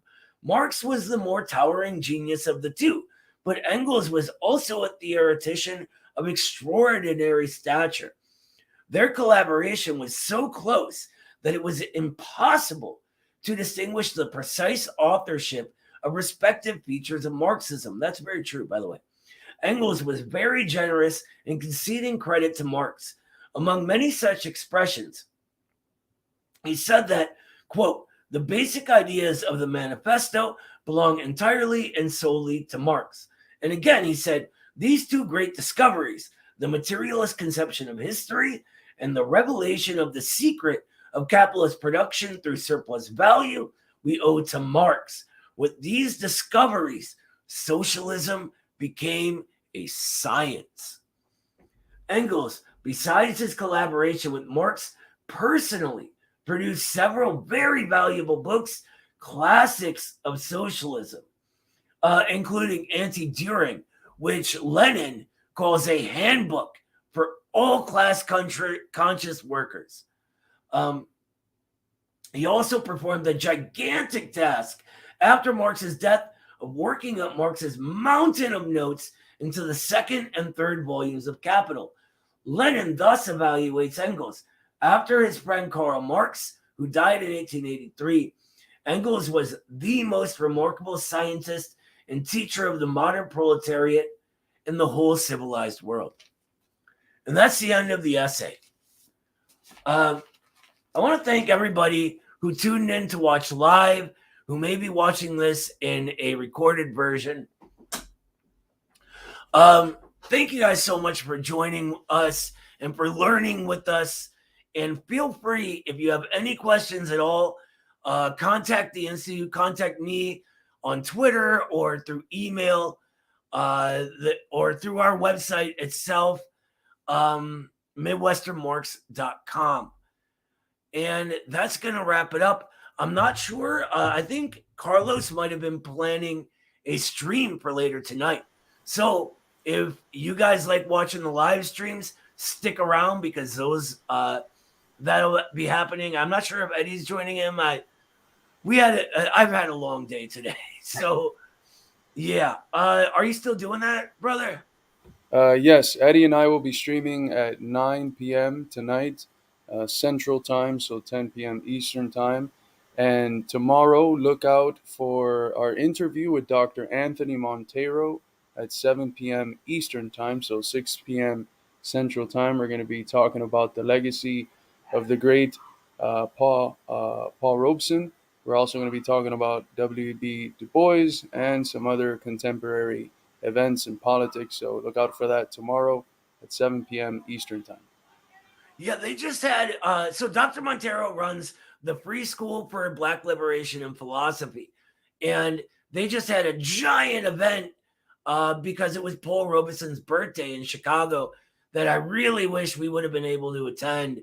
I caught some of the videos. Fantastic stuff. Paul Robeson was the epitome of an American hero. But yeah, that'll do it for us for tonight. Class, stay in the Zoom call because I have to leave and rejoin for you guys to hear my audio again and me to hear you.